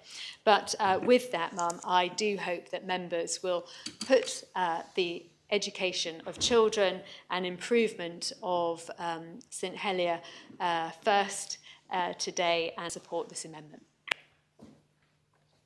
Do you call for the appellate? The appellate has been called for. Members are invited to return to their seats. I'll ask the greffier to open the voting.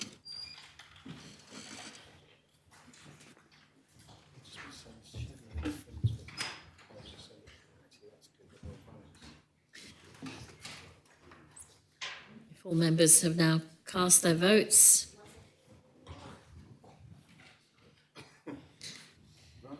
I ask the greffier to close the voting.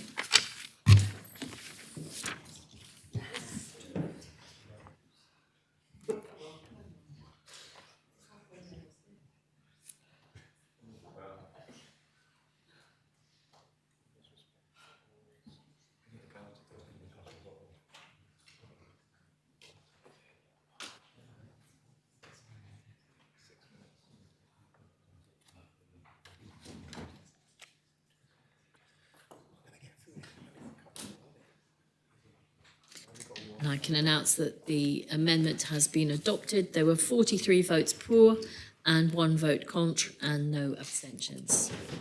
Could I find out who was the contra? Greffier? Member voting contre, the Conotaba St Helier.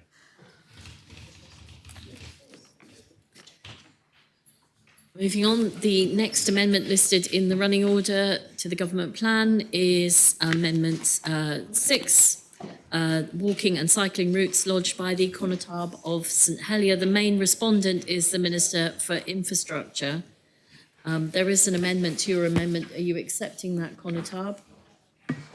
Ma'am, I wasn't going to, but in view of the many promises of collaborative work from the Council of Ministers we've heard during this debate, and in view of my respect for the Minister for the Environment in particular, I'm happy to accept the amendment, ma'am. Thank you. Okay, then, if you would read the proposition as amended. Page 2, paragraph I, after the words Appendix 3 to the report, insert the words, except that in Table 47 on page 81, after the words carbon neutral initiatives, insert the words, including the provision of cycling and walking routes. On the top. Just very briefly, ma'am, as the amendment, I've accepted the amendment. We have a lot of new members in the chamber who probably weren't even thinking about politics. For example, when in 2005, in frustration over the lack of progress on cycling, the St Helier Roads Committee sent a draft cycling strategy to the then minister, who never replied to it. That was 17 years ago, ma'am. And we're still waiting for a cycling strategy, incredibly.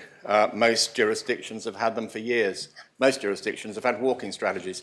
But ma'am, members have heard me say this before. Previous Council of Ministers and previous Ministers for Infrastructure have not delivered. I'm simply going to be optimistic, as it's the time of year to be optimistic, and hope that things will change, and that we will see from this newly badged meeting of ministers and the constable and whoever else we co-opt onto it, that we will see some real progress on walking and cycling. Because as I point out in my report, the absence of an active travel strategy was one of the main reasons, I believe, why the Overdale project failed. Because if it had been there, they wouldn't have needed to carve up the road, because people would have already been travelling by bicycle and on foot and by bus. So they really do need to get on with it, because the absence of an active travel strategy will be one of the reasons why I'll be suggesting that the new primary school that has been adopted just now will just lead to traffic chaos, because there is no safe way to walk to that school from some of the places in the catchment area, and people will be driving their children there. So there's an enormous amount of work to be done, ma'am, and I will, just as I say, sit down and let the government get on with it. Thank you. I maintain the amendment as amended. Is the amendment as amended seconded? Does any other member wish to speak on the amendment? Yes, ma'am, if I may. Deputy Binet. Ma'am, I'd just like to thank the constable most sincerely for this course of action, and just reassure him that I genuinely intend to work with him as closely as I can, and just to let him know I'm as keen as he is to see these walking and cycling routes delivered, along with the remainder of the public realm work that we've discussed. So I thank him again, and just hope everybody supports this. Thank you. Deputy Renouf. I too would like to thank very sincerely the Constable, especially as he referenced his faith in me. And I would like to echo the Minister for Infrastructure in saying that this is something which I believe in very passionately, a lifelong cyclist. I believe very strongly in active travel, and I very much hope that we do not end up disappointing the Constable or indeed the Assembly in our ability to bring that forward, and I look forward very much to working with him and other St Helier representatives on this strategy. Thank you. Deputy Ward. Thank you, Mum. Just say a couple of things. The person who brought the stuff on carbon neutral was the person who brought the designated lanes proposition, is the person who reassigned money from the Bridge and Island Plan to active travel. There are some ways you could do things now, and I don't know if it's calling out, but I'm afraid I have to, Ma'am. The Constable and the Infrastructure Minister and the Environment Minister, you could sit down and do this tomorrow by looking and designating some lanes in your parish and create a small cycling route and test it out and see how it works. Consult with the Dutch Cycling Embassy. They were brilliant when they came over. We sat down with maps, with Infrastructure Department officers who were extraordinarily keen to get this done. And we mapped out routes parallel to Queen's Road. I don't want to cycle down Queen's Road. I'm a cyclist. I have been for years. I used to cycle, Mum, in London. I was a cycle courier in London, believe it or not. I was a lot younger then. The most dangerous, well, it's not the most dangerous job. I think it's crab fishing in the Bering Sea. But anyway, that's just one of those facts I have in my head. But, Mum, there are opportunities to do this that exist right now. And it's great that we're doing this and we're all going to vote for it and say, yes, lovely, have a cycling strategy, have another group and another review and another plan and another whatever. It's already there if you want to do it. You just have to take a bit of action. Get a map, look at it, pick it out, go and talk to the residents, explain to them and convince them why it's a good thing to do, trial one of them, see how much it's used, extend it, and in 3 or 4 years' time, you have more of them and you'll change culture. It's simple. You don't need to do a lot. You don't need much money. The money's already been allocated in the Bridge and Island Plan to active travel, 1-point-something million, the proposition I brought yet again. And you get on with it. And as I've said before, take the credit. It's fine. Have the plaques, open the things, cut the ribbons, absolutely fine. But just get on with it. That's all you need to do. Thank you, Mark. On the top of umbrella. Thank you, Ma'am. And coming from a parish which actually is very well provided broadly for with cycling routes, I would just like to add one point, and that is really towards a request to be flexible. I have on occasion had parishioners offering strips of land to add to a cycle route, but the response from the department has been, oh no, it's no good because it's not 3 metres wide, which is the requisite width of a cycle route. Now, I think in a small island such as ours, where space is restricted, where roads are narrow, I think we have to compromise a little bit, and let's have some a cycle route, even though it may not be to a national standard, to enable cyclists, and particularly children on bikes, to get off the road. So I urge flexibility in the deliberations of the Infrastructure Minister. Thank you. Thank you, Constable. Deputy Labby. Thank you, Ma'am. Along the same veins as the other speakers, I would like to concur. I have been banging this drum probably since 2009, when I made an amendment in the budget at the time to kickstart the Eastern Cycle Network. I also got a proposition passed whereby there would be a planning gain for the Eastern Cycle Network if a development was over so many houses. It's a shame that the Constable of St Helier wasn't at the committee de Connectab. I think it was last week, although I've lost grip of time after this week. But again, I was banging the drum because I furnished the constables, although maybe not all the new ones, a couple of years ago with maps, and asked them to plot out cycle networks in their own parishes, because recognising that we're not going to have dedicated paths everywhere, and we are going to have to use country lanes. And to designate, it might take a new designation, and we have quite a few designations of roads, 50 miles an hour, tourist routes, and etc. So it's going to take the infrastructure minister, the environment minister, and the constables to work together on this. The will is there. They've got the roadmap that was agreed. We just need people to do the work now, and it's not going to take much if it's a case of redesignating country lanes to create a network, because that is definitely the way we've got to go. So I would implore everyone to get together, especially the constables. I do feel they are key, especially in the country parishes, to provide these roads. Thank you, sir. Ma'am, sorry. I think we're even, Deputy, as I misgendered you first thing this morning. Deputy Ozef. Thank you, Ma'am. I will be very brief, just to say that there are lots of initiatives that could be done within 100 days to get cycle paths and additional roads. We had a visit royale in St Saviour with some opportunities to open up some historic paths. There are old maps of historic paths around our island. We can also work with farmers to put some pedestrian ways across and along fields. There is so much we can do with the energy and the enthusiasm, and it's not action.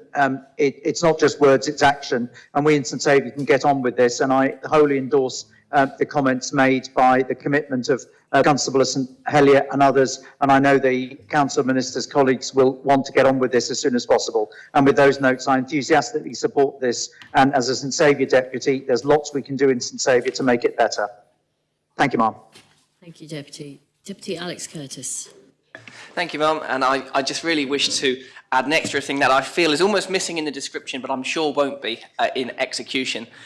Cycling and walking routes are great, but the place to put your bike at the end of the route is equally important. And I'm sure all of us will be wanting action on better placement of bicycle racks, especially around the beaches, especially around places such as Havre de Pas, which anyone who's tried to visit will find nowhere to leave their bikes. And I would urge, in line with the Connétable of St Brelard's flexibility, first looking at putting a few more bicycle racks at some very obvious places.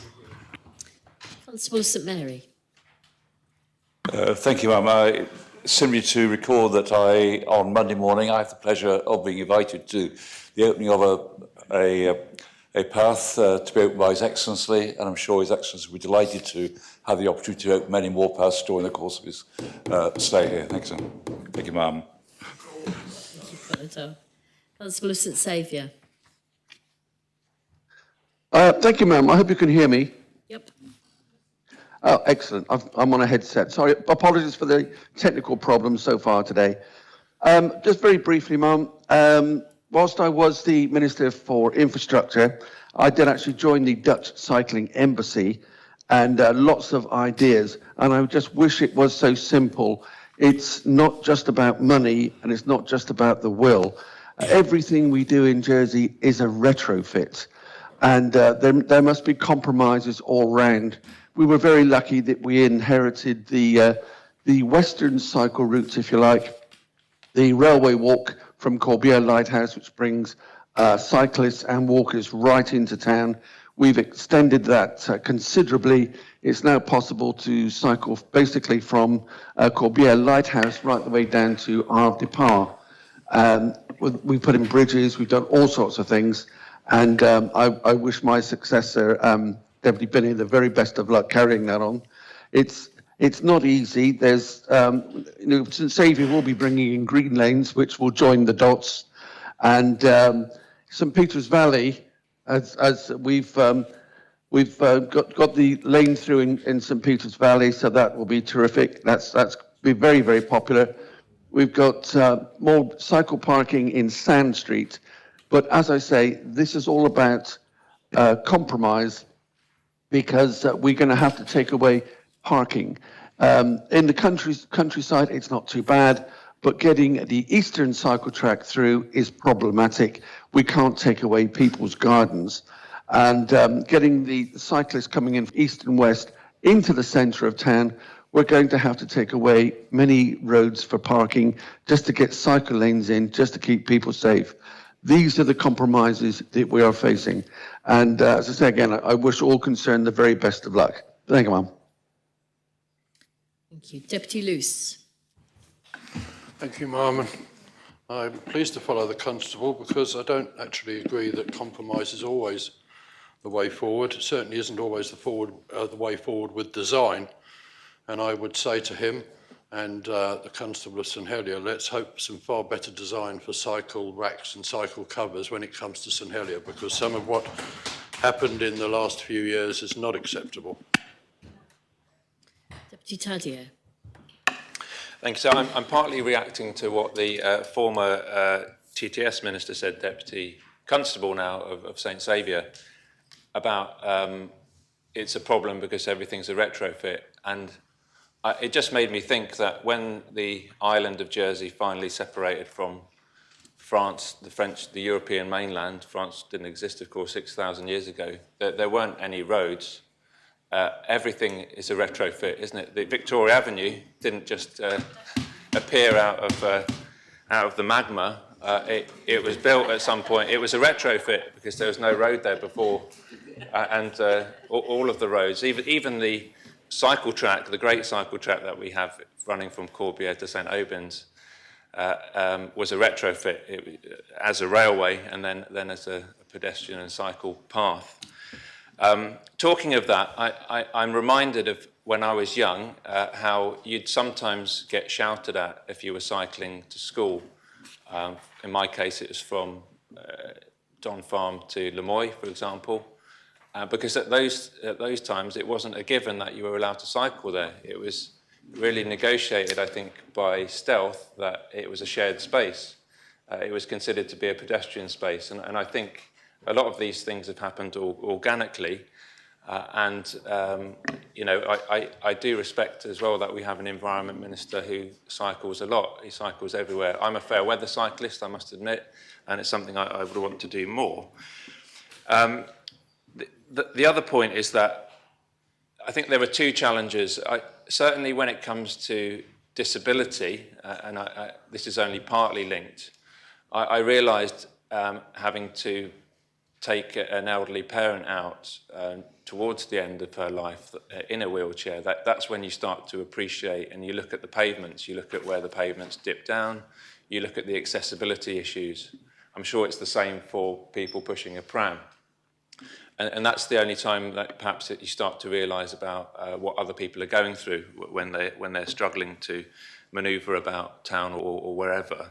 And I think the same has to be said for cycling. And I would put a challenge to maybe all of us, is that two good things that we could do as an assembly, and I appreciate that not all disabilities, for example, necessitate a wheelchair, but it's a good starting point if we were all to try and go out and negotiate with a frame or with a wheelchair or a pram around town, see how we got on. And similarly, to try and cycle around the island for a day and see how we all get on, whether it's in town or in the provinces, Sir Imam. I think that would be really, really useful, because it's when I was campaigning with my colleague in St Brelard, Nigel Jones, who is another a well-known cyclist and environmentalist. It's only when he started pointing out the cycle racks, as been alluded to by Deputy Alex Curtis, is that you've got some cycle racks that actually you'd destroy your bike if you tried to park it there, because there's no support. So you put your wheel in, and of course it's going to be doing that all the time. And we wouldn't accept that if it was car parking, or I would suggest. So I think it's the little things like that in terms of the street furniture, in terms of the practicality, that we also need to be mindful of. And I think we do that by getting out of our cars and potentially getting onto two wheels if we're able to do that. Does any other member wish to speak? Deputy Kovac. Thank you, ma'am. I just wanted to touch on the points that both Deputy Joseph and then my Constable of St. Saviour, Constable Lewis mentioned. because there's true in both parts. I was also saying during the campaign that, especially in San Xavier, we have a few very narrow roads which have sides of very tall walls where whatever you'll do, you can't put any cycle routes. Yeah, but those are just a few. And that doesn't mean that, how Deputy Joseph said, when we did the Visit Royale, we've seen all these alternative routes that could be taken. And there are wide possibilities, and private landowners as well are willing to collaborate to see those lanes happening. So I would say that definitely where there's a will, there's a way, and we can find those ways if we want to. And as the Constable of Saint-Brelade said, we need to be flexible. We don't need 3 meters wide cycle roads because this island can't sustain it. And as we could see, neither our roads are in conformity with the sides that are required, but we still use it, and we find a flexible way to make it work for our island. And that's all that needs to be done. Thank you. Any other member wish to speak? No other member wishes to speak. Then I close the debate and I call upon the Constable of St Helier to reply.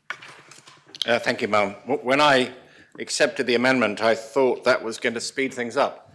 I forgot that, given the chance, people love to talk about transport.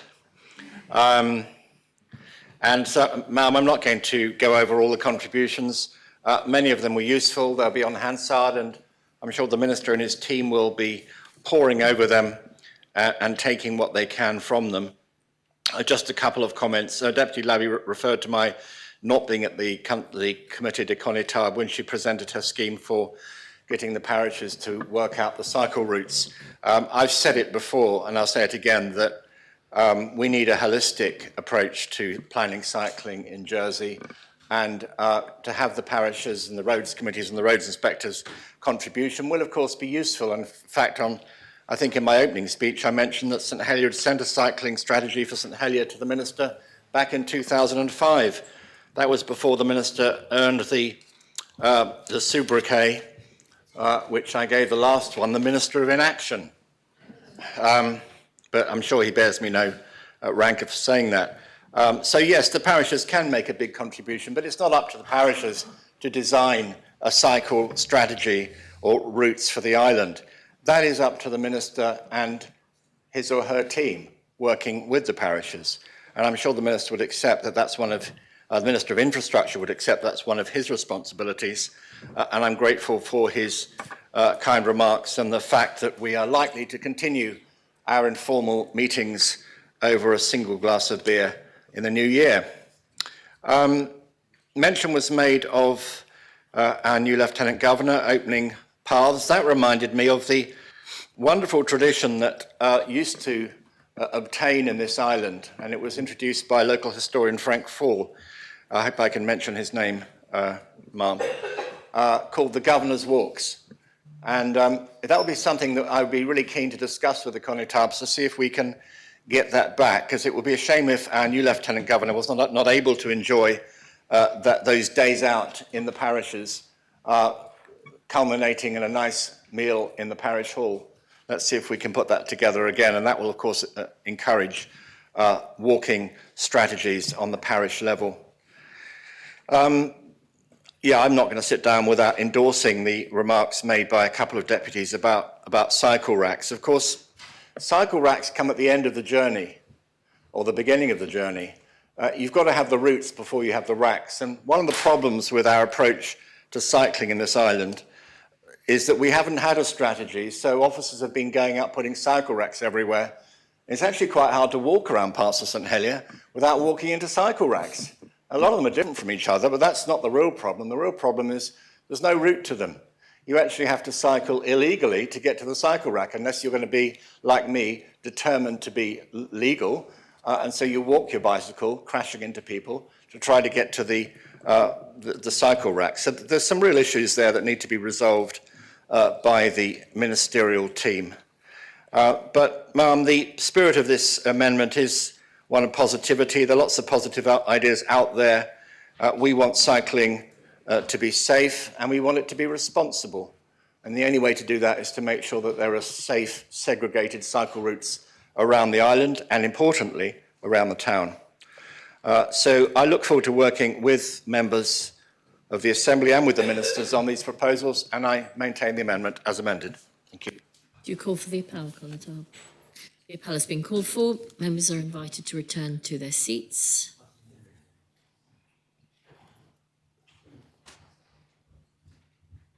And I ask the greffier to open the voting.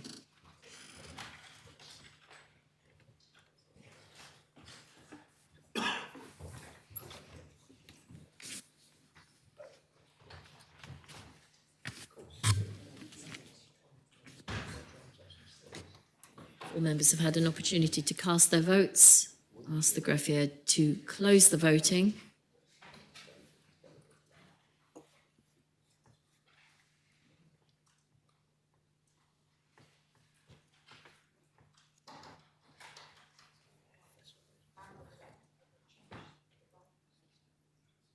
The voting's been closed, Deputy. That's probably why.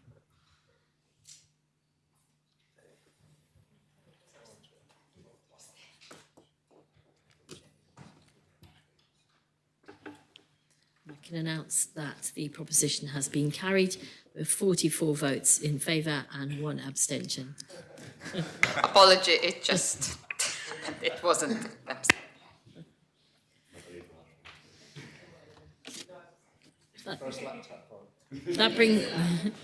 That brings us to the end of the amendments. So we now resume the debate on the main proposition as amended. Does anyone wish to speak on the main proposition?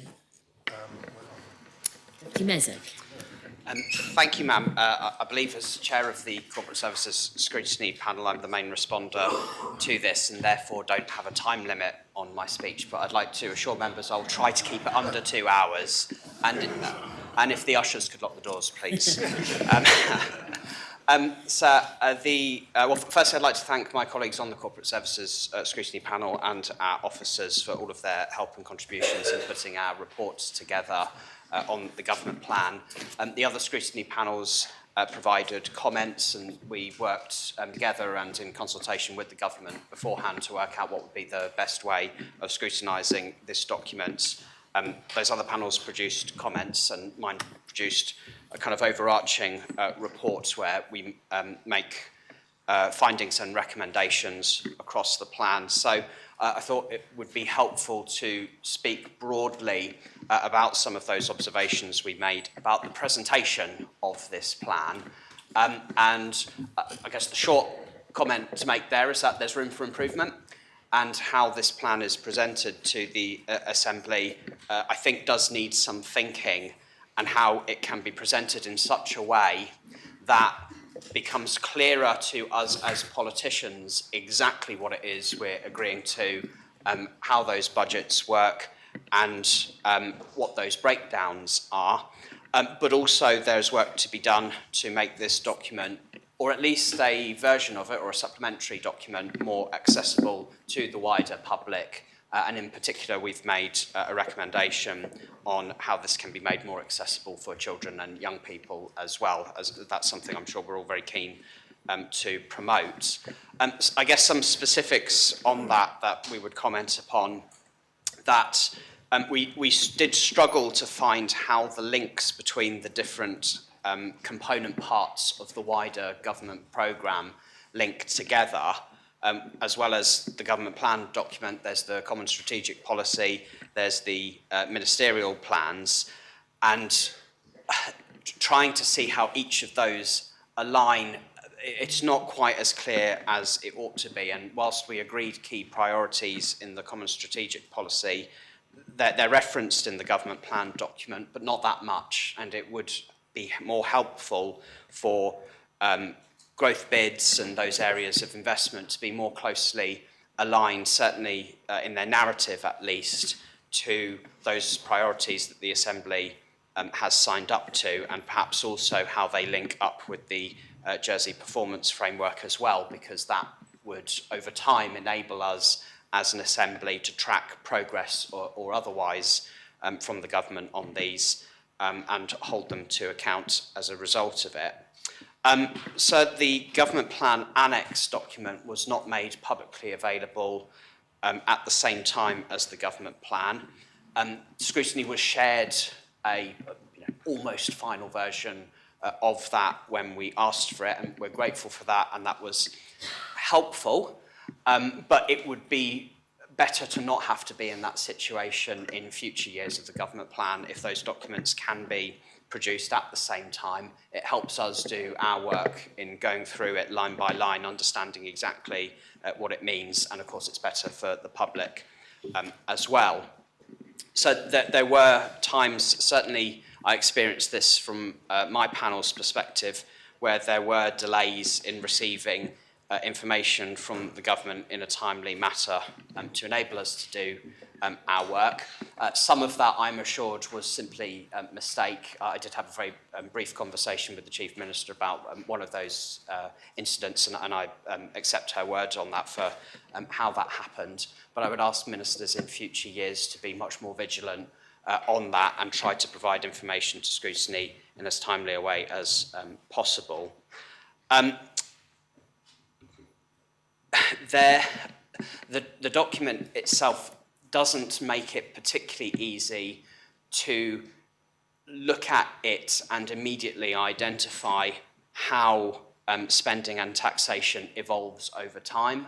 Of course, in this document, we're only approving specifically 2023, but if you're going to look at a number and find it not exactly presented in context, it can be difficult to know whether it's a good number or a bad number or ought to be changed. And so understanding more clearly how government department spending has gone up and down over different years, how income we're receiving through taxes has gone up over years, is helpful context to understand what's happening. That there is some detail in the government plan on that, but we have said that more detail on that would be helpful.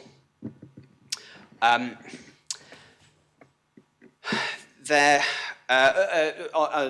that point, something that I did raise with government on a few occasions, and I was disappointed with how long it took to come back on this, was that when the government plan was first presented, when we had breakdowns of spend by government departments, we didn't have clear breakdowns of spend by ministerial responsibility.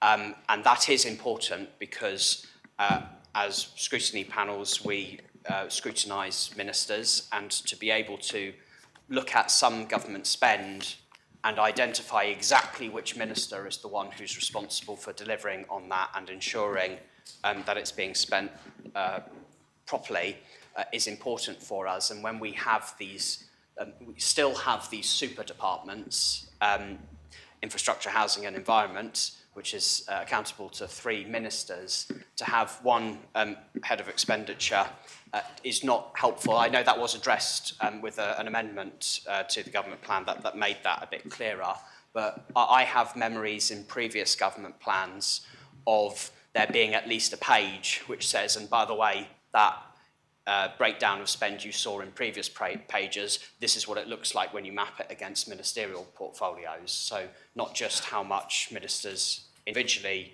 are responsible for spend in that year, but how much growth they're responsible for, because that helps you identify whether those common strategic plan priorities are being pursued. If we've said one thing is a priority and then we look at growth spends for a particular minister and realise there isn't much of it, that can help you measure whether you're keeping to those priorities. One enjoyable moment in our scrutiny process on this was the public hearing we had with the Treasury Minister. It's always enjoyable to have him before our panel and have some good back and forth there. And we did, let's say, disagree on how, in line with the fiscal policy panel's recommendation on the value for money savings the government had kept to.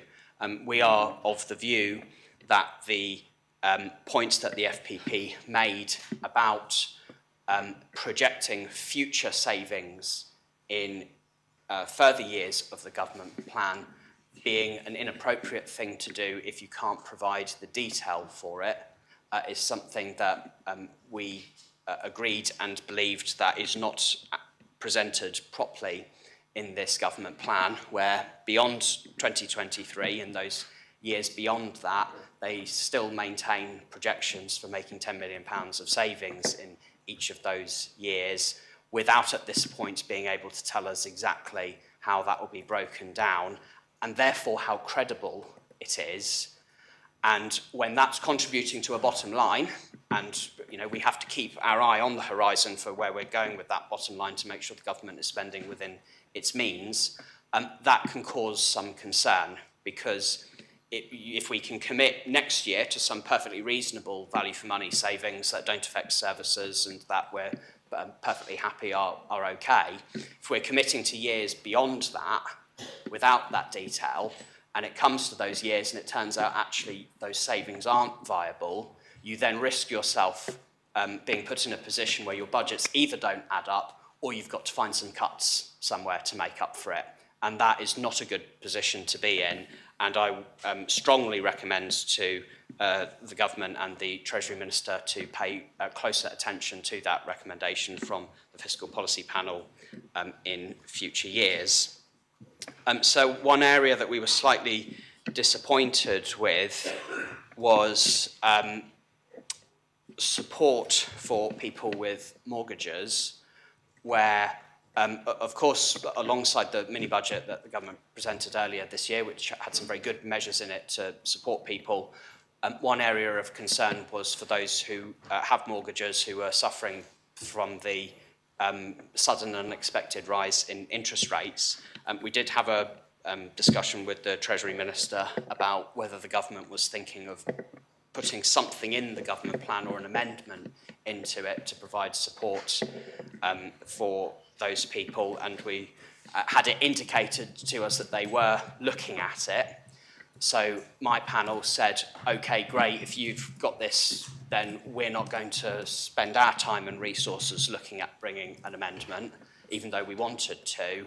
And then kind of too late in the day, we then found out that for whatever reasons, and they may be perfectly good reasons, the government had decided not to pursue that kind of amendment. And by that point, there was no way that my panel had the capacity to be able to step in and provide for something there. So it's disappointing that we didn't get an opportunity to look at what could have been done through something like the mortgage interest tax relief mechanism to see what we could do. So, that's not to say what we might have come up with would have been accepted, but it would have at least provided an option or discussion there. I don't criticise the government for that. It's just something to observe there.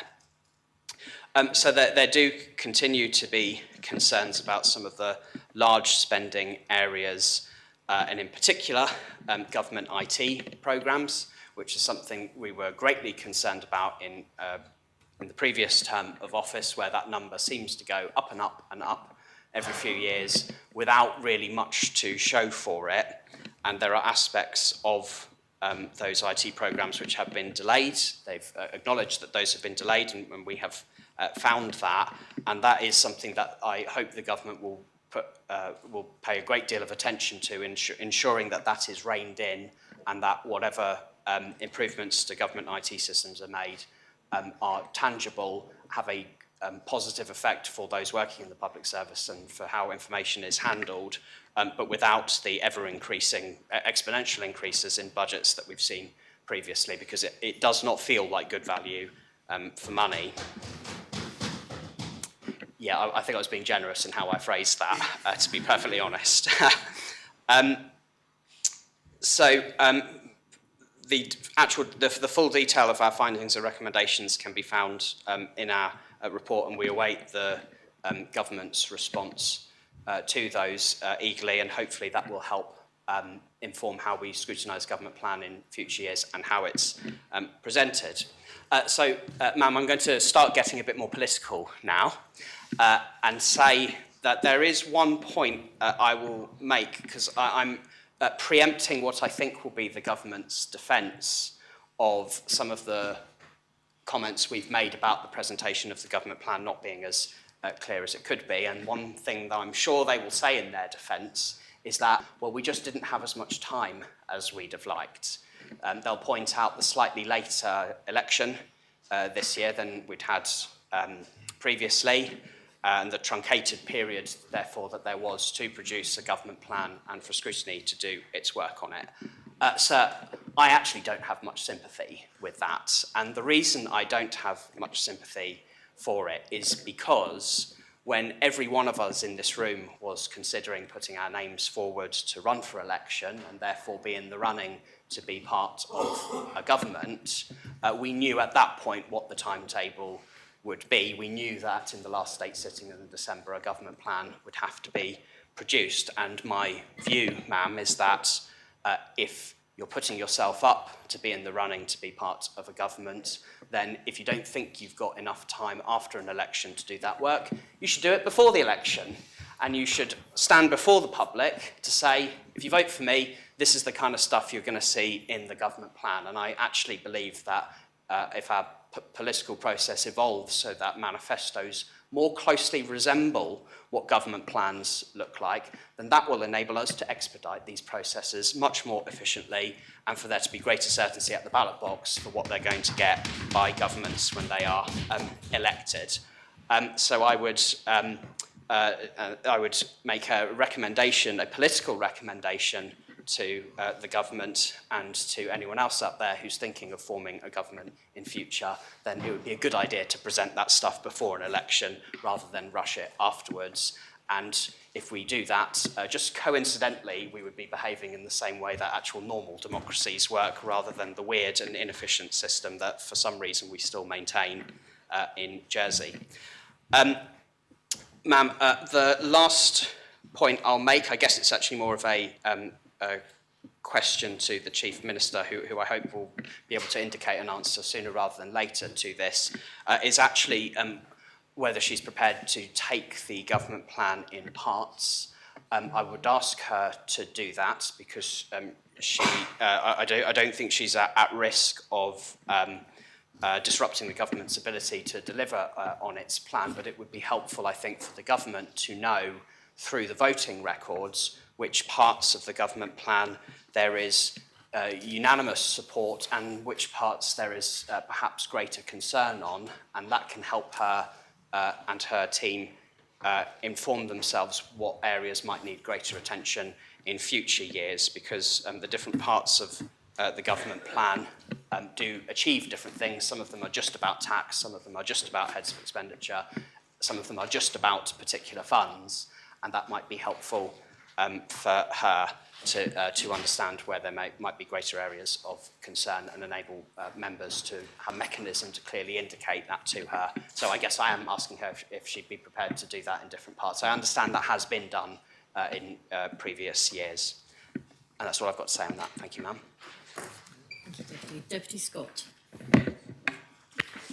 Thank you, ma'am. And I'd like to, as chair of the Economic and International Affairs Scrutiny Panel, I would like to thank my fellow panel members for the work they've done on presenting comments on the government plan, which have been published. I won't be taking you through them in depth. You'll be glad to hear. And I also would like to thank the members of other scrutiny panels who've actually worked on reviewing the government plan in what have been challenging circumstances for the reasons that my colleague Deputy Mesic have described. I look forward to working with the three, well, is it four? Well, hopefully 4 ministers within our remit. There was a bit of a kind of wrinkle there. With the areas of concern or that we've highlighted and with the recommendations that we've put forward.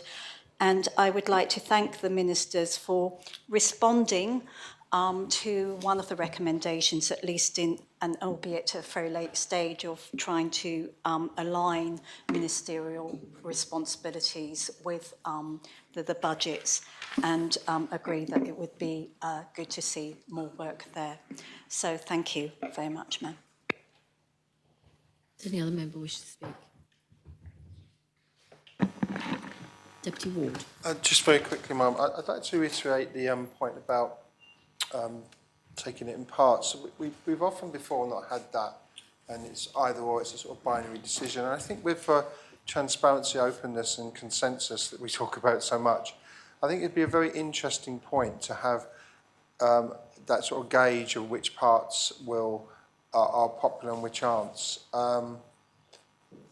I mean, it's likely that the government will win each one. And I think if we're going to talk about genuinely using this assembly, rather than just forcing something through for a genuine debate and understanding where members are coming from, that is a really good idea. I had written some things down. Deputy Owls would be very pleased with me because I've done a mind map. Okay, but I'm going to take a lot of it out because I'm trying to be positive. There are some really negative things in here which I didn't like. I think the rental room is a mistake, and I will be holding government to account for that constantly, because I don't think it was the right thing to do and the right use of taxpayers' money. I think we've made an error with that, particularly with the lack of safeguarding, and I raise that again because it's a real concern of mine. And there are other issues as well in terms of dealing with things, but the positives are the acceptance of extension of the bus pass. That's made a huge difference.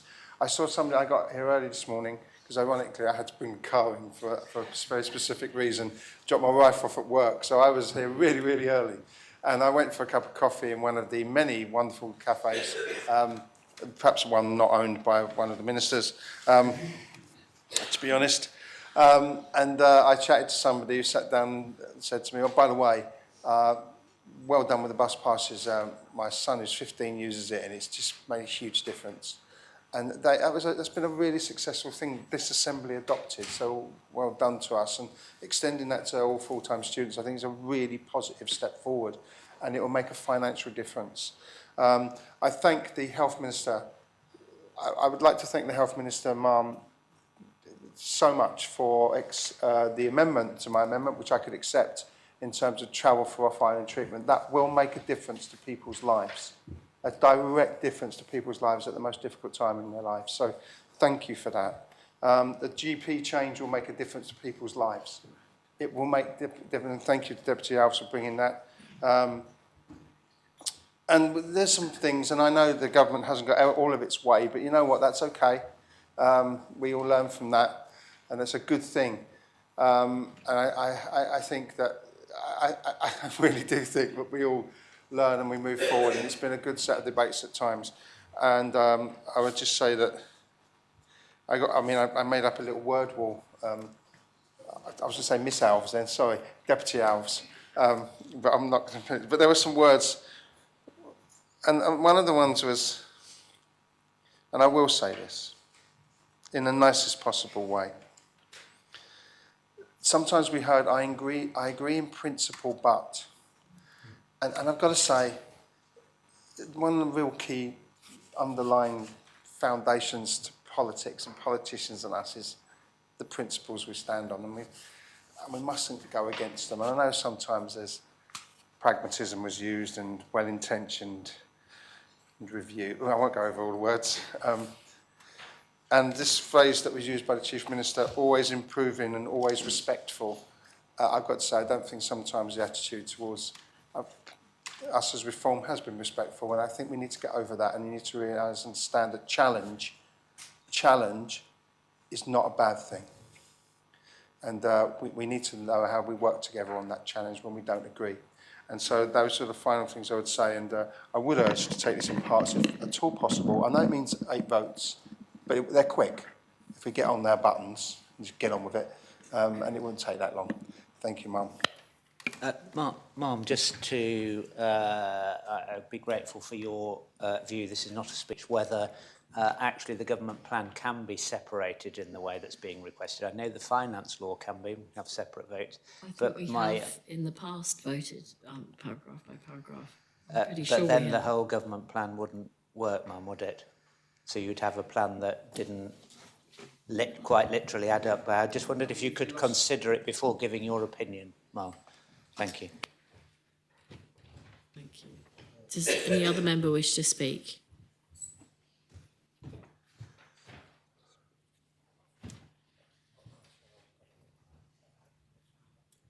no other member indicates a desire to speak, then I close the debate and call on the Chief Minister to reply. Thank you, Ma'am, and I thank all members who've contributed to this rather lengthy government plan debate. But of course, each and every one of those amendments and the debates that pursued were extremely important, and I'm grateful for the candid challenge, for everybody who has shared their views, and of course that has delivered a government plan that is even stronger than it was when we began the week. Of course, some of those challenges will be tricky for us to deliver, but deliver we will, because we respect fully the will of this Assembly.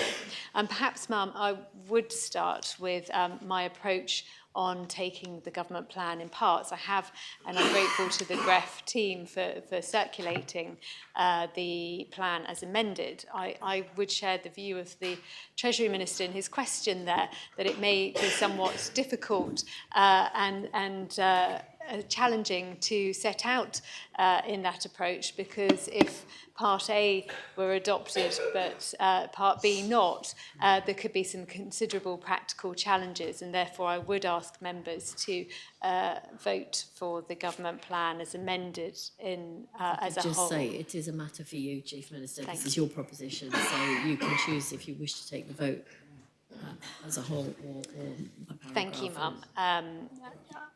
So I will ask members to vote for the government plan as amended as a whole and not in parts. I think members have had ample opportunities today to express their views on various aspects of it, and we understand that there are differing opinions. But ultimately, Ma'am, I think this government plan supports the ambitions of islanders. It invests in public services, reduces our debt, and keeps our taxes down. Importantly, the plan delivers balanced budgets. It ensures that we're spending within our means and maintaining sustainable public finances for the long term. Our plan reflects a government and an assembly that is on the side of hard-working islanders, helping individuals and their families through these turbulent and difficult global economic times. Ma'am, this is a plan which puts the needs of islanders first and supports hard-working individuals and their families, reducing the burden on them while seeking more from those who have more to give. It also sets out a plan for protecting our future, meeting our carbon targets, and it is, of course, the first government plan of this new government. We've already rehearsed the issues that have arisen as a result of the time constraints that we've worked within. And I, again, thank officials who've supported us through this, the GREF, who have done their bit, which is not insignificant, and of course Scrutiny, who have done their best to scrutinise in a shortened period. I'm grateful for that. I know how difficult it is, and I'm grateful too for their reports, which are helpful. Deputy Mezek talked about presentation and how that can be improved. Well, I would agree, and I actually recall previous scrutiny panels making similar requests, and I too at one point during this process asked for a summary document that was accessible to the public to be produced, and I can only apologise that I did not ensure that that was done, because I agree with the Deputy that it would be useful for members of the public who have an interest in how we are at the end of the day raising their money and then spending it. Next year, we will have a slightly different and an improved government plan, I hope. There have been sensible discussions during this debate about how we can better collaborate, listen to each other, work together, and indeed I take those on board, and I look forward to that shining through in the next government plan that we shall deliver. Of course, also, I'm very mindful that we cannot keep adding to growth bids and adding to our spending year on year. And so the next government plan will give a greater layout of our value for money programme and how we are driving that forward and delivering better value and better services for islanders through our work. We also would like to commit to delivering a sustainable funding mechanism for primary care in the next government plan. I think that came through loud and clear from members. It was, I think, agreed in 2012 that one of those sustainable funding mechanisms would have been agreed by that assembly, and it should have been done by September 2014. So we are, of course, considerably behind that, but we must deliver one and deliver a future sustainable primary healthcare service that is fit for islanders both now and into the future. Mum, it has of course been a difficult week for islanders. We've all been hugely moved and disturbed by the events of the past week. Where not one but two unthinkable tragedy has befallen islanders, and we have lost 12 of our own. Of course, our thoughts are with all of the family and our emergency services who have responded, as well as our healthcare workers who were there for everybody when they needed them. That is, of course, what they train for and what they're there to do. But without wanting to make a political point of it, I think it is really fitting that this government plan also identifies an increase in funding for our emergency services, because they most certainly deserve it. And we all recognise the huge value of their contributions, their training and their service to our lives, and that has been so very clear in the past week. Mum, I think at that point I can only thank members once again for their contributions, and I commend this government plan to the Assembly, and I ask for the appel. The appel has been called for. All members are invited to return to their seats.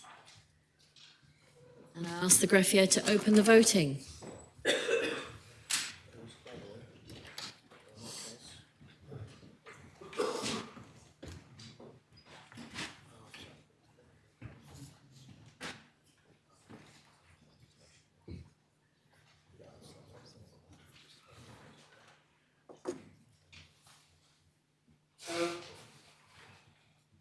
All members have now had an opportunity to cast their votes. I ask the greffier to close the voting.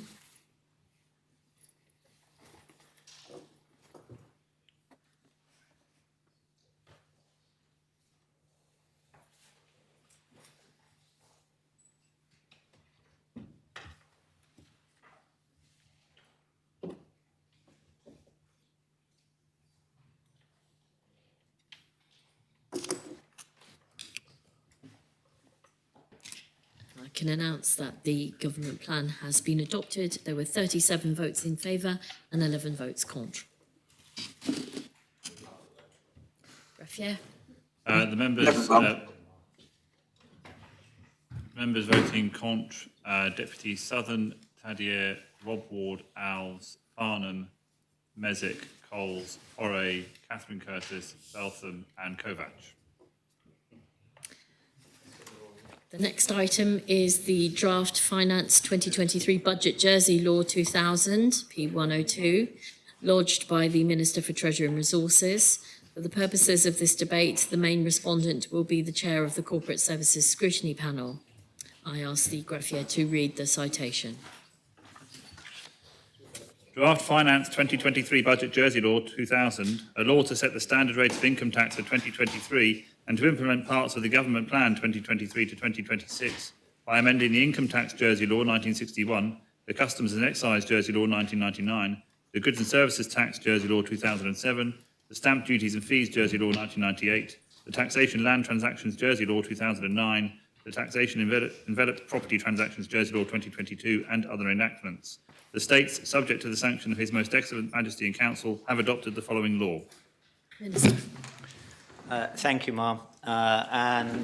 For new members, they will be aware that the government plan now needs to, for taxation measures to be put into law and be brought into immediate effect, and that's what this legislation does.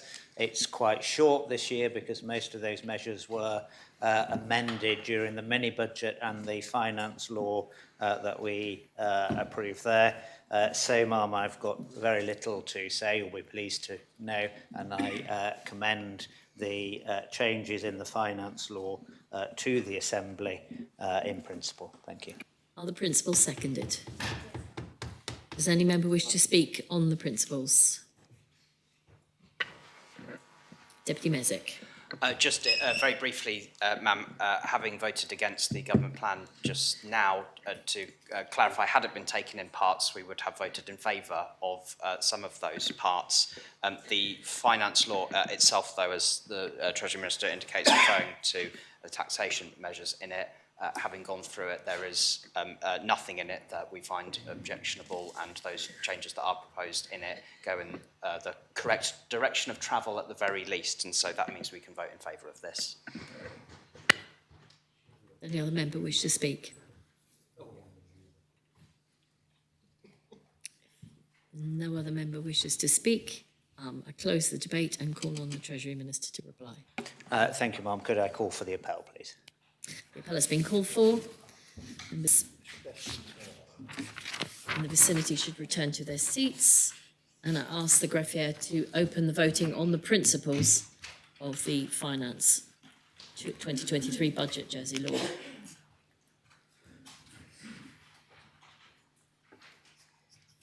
Four members have had an opportunity to cast their votes. I ask the greffier to close the voting.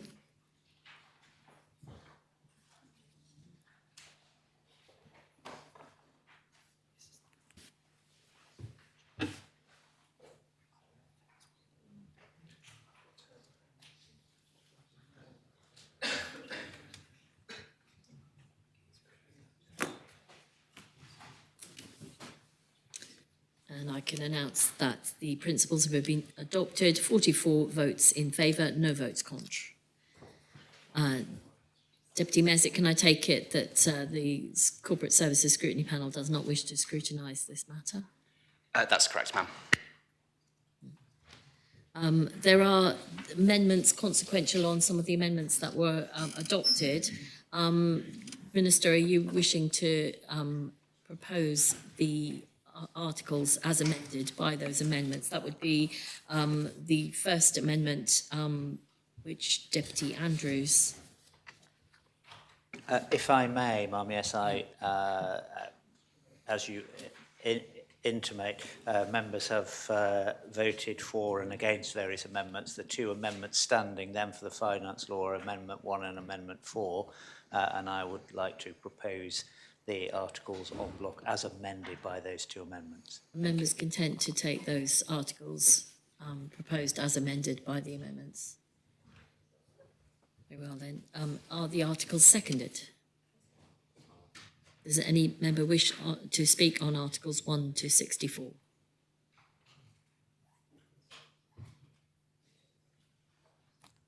If no member wishes to speak. Thank you, Mark. Could I then just call for the appel again? Thank you. The appel has been called for. Members are asked to return to their seats and ask the greffier to open the voting on Articles 1 to 64.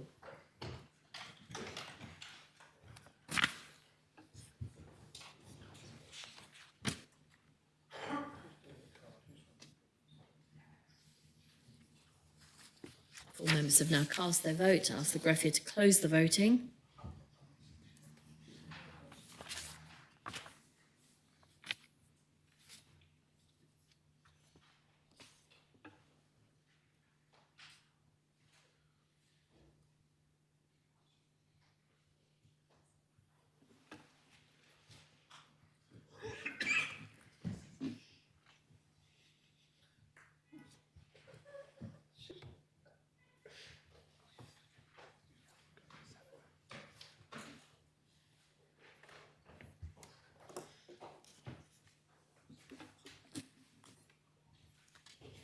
And I can announce that the articles have been adopted, 46 votes pour and no votes contre. Do you wish to propose the matter in third reading, Minister? If I may, Ma'am, thank you. Does any member wish to speak in third reading? Sorry, Ma'am, perhaps it could be seconded. Oh, sorry. Yes, is the proposition seconded? Does any member wish to speak in third reading? May I then just call for the appellant once more? Thank you. It's been called for. I'll ask the greffier to open the voting.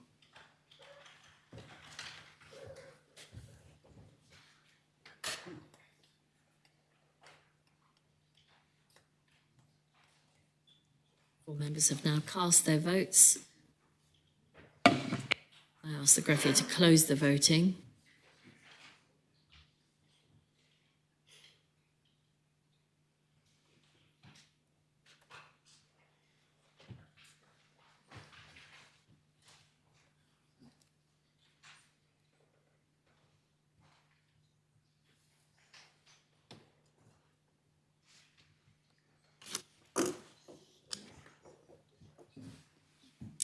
And I can announce that the law has been adopted in third reading. There were 46 votes in favour and no votes contrary. The next item is the draft act declaring that the Finance 2023 budget Jersey law has immediate effect, which is the addendum to P102, lodged by the Minister for Treasury and Resources. For the purposes of the debate, the main respondent is the Chair of Corporate Services Scrutiny Panel. I'll ask the greffier to read the citation. Draft Act declaring that the Finance 2023 Budget Jersey Law 2000 has immediate effect. The States make this Act under Article 12 of the Public Finances Jersey Law 2019. Minister. Thank you, Ma'am. It literally does what it says on the tin, and I commend it. I commend it to the Assembly. Thank you. Is the proposition seconded? Does any other member wish to speak on the proposition? Very well. Minister. May I call for the appellant? Appell's called for. Those members who are in favour of adopting or otherwise the amendment, please show. I'll ask the greffier to open the voting.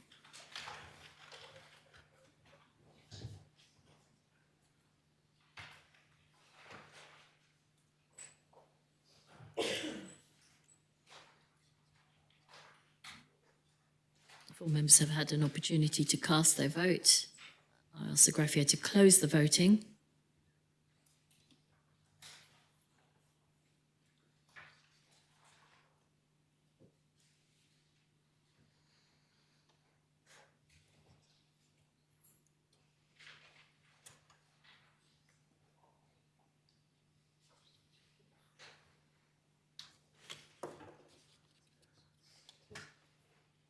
And I can announce that the Acte opératoire has been adopted, 47 votes in favour, no votes contre. The next item then on the order paper is the Draft Criminal Justice Deferred Prosecution Agreements Jersey Law 2000, P103, lodged by the Minister for Home Affairs. And I ask the greffier to read the citation. Draft Criminal Justice Deferred Prosecution Agreements Jersey Law 2000, a law to make provision for the disposal of certain criminal offences by way of deferred prosecution agreements. The States, subject to the sanction of His Most Excellent Majesty and Council, have adopted the following law. Minister. Thank you. And I'd firstly like to apologise for not being able to be present in the Assembly today. Ma'am, I'm pleased to present the Draft Criminal Justice Deferred Prosecution Agreements Jersey Law to the Assembly. This draft law demonstrates Jersey's continued commitment to developing a suite of laws containing the tools to effectively deter and sanction economic crime.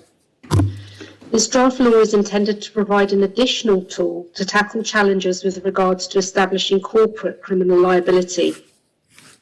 It's important that criminal liability is properly attributed to the natural person as well as the legal entity that it is culpable for.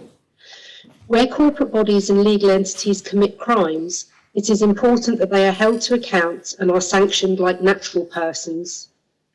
However, prosecuting legal entities for certain offences, especially for economic crimes, poses several challenges for prosecutors. A legal entity may be capable of committing a criminal offence by the acts of its officers or employees. Further, many criminal offences also contain a requirement for the defendant to have a particular mental state when committing the offending conduct. The route to establishing the criminal culpability of a legal entity is for a prosecutor to identify a natural person or persons whose conduct and state of mind can be attributed to the company, so that the natural person requires the company's directing mind and will. This is known as the identification doctrine. Currently, a criminal act can only be attributed to a legal person where a natural person or persons committing the offence can be said to represent the directing mind and will of the legal entity.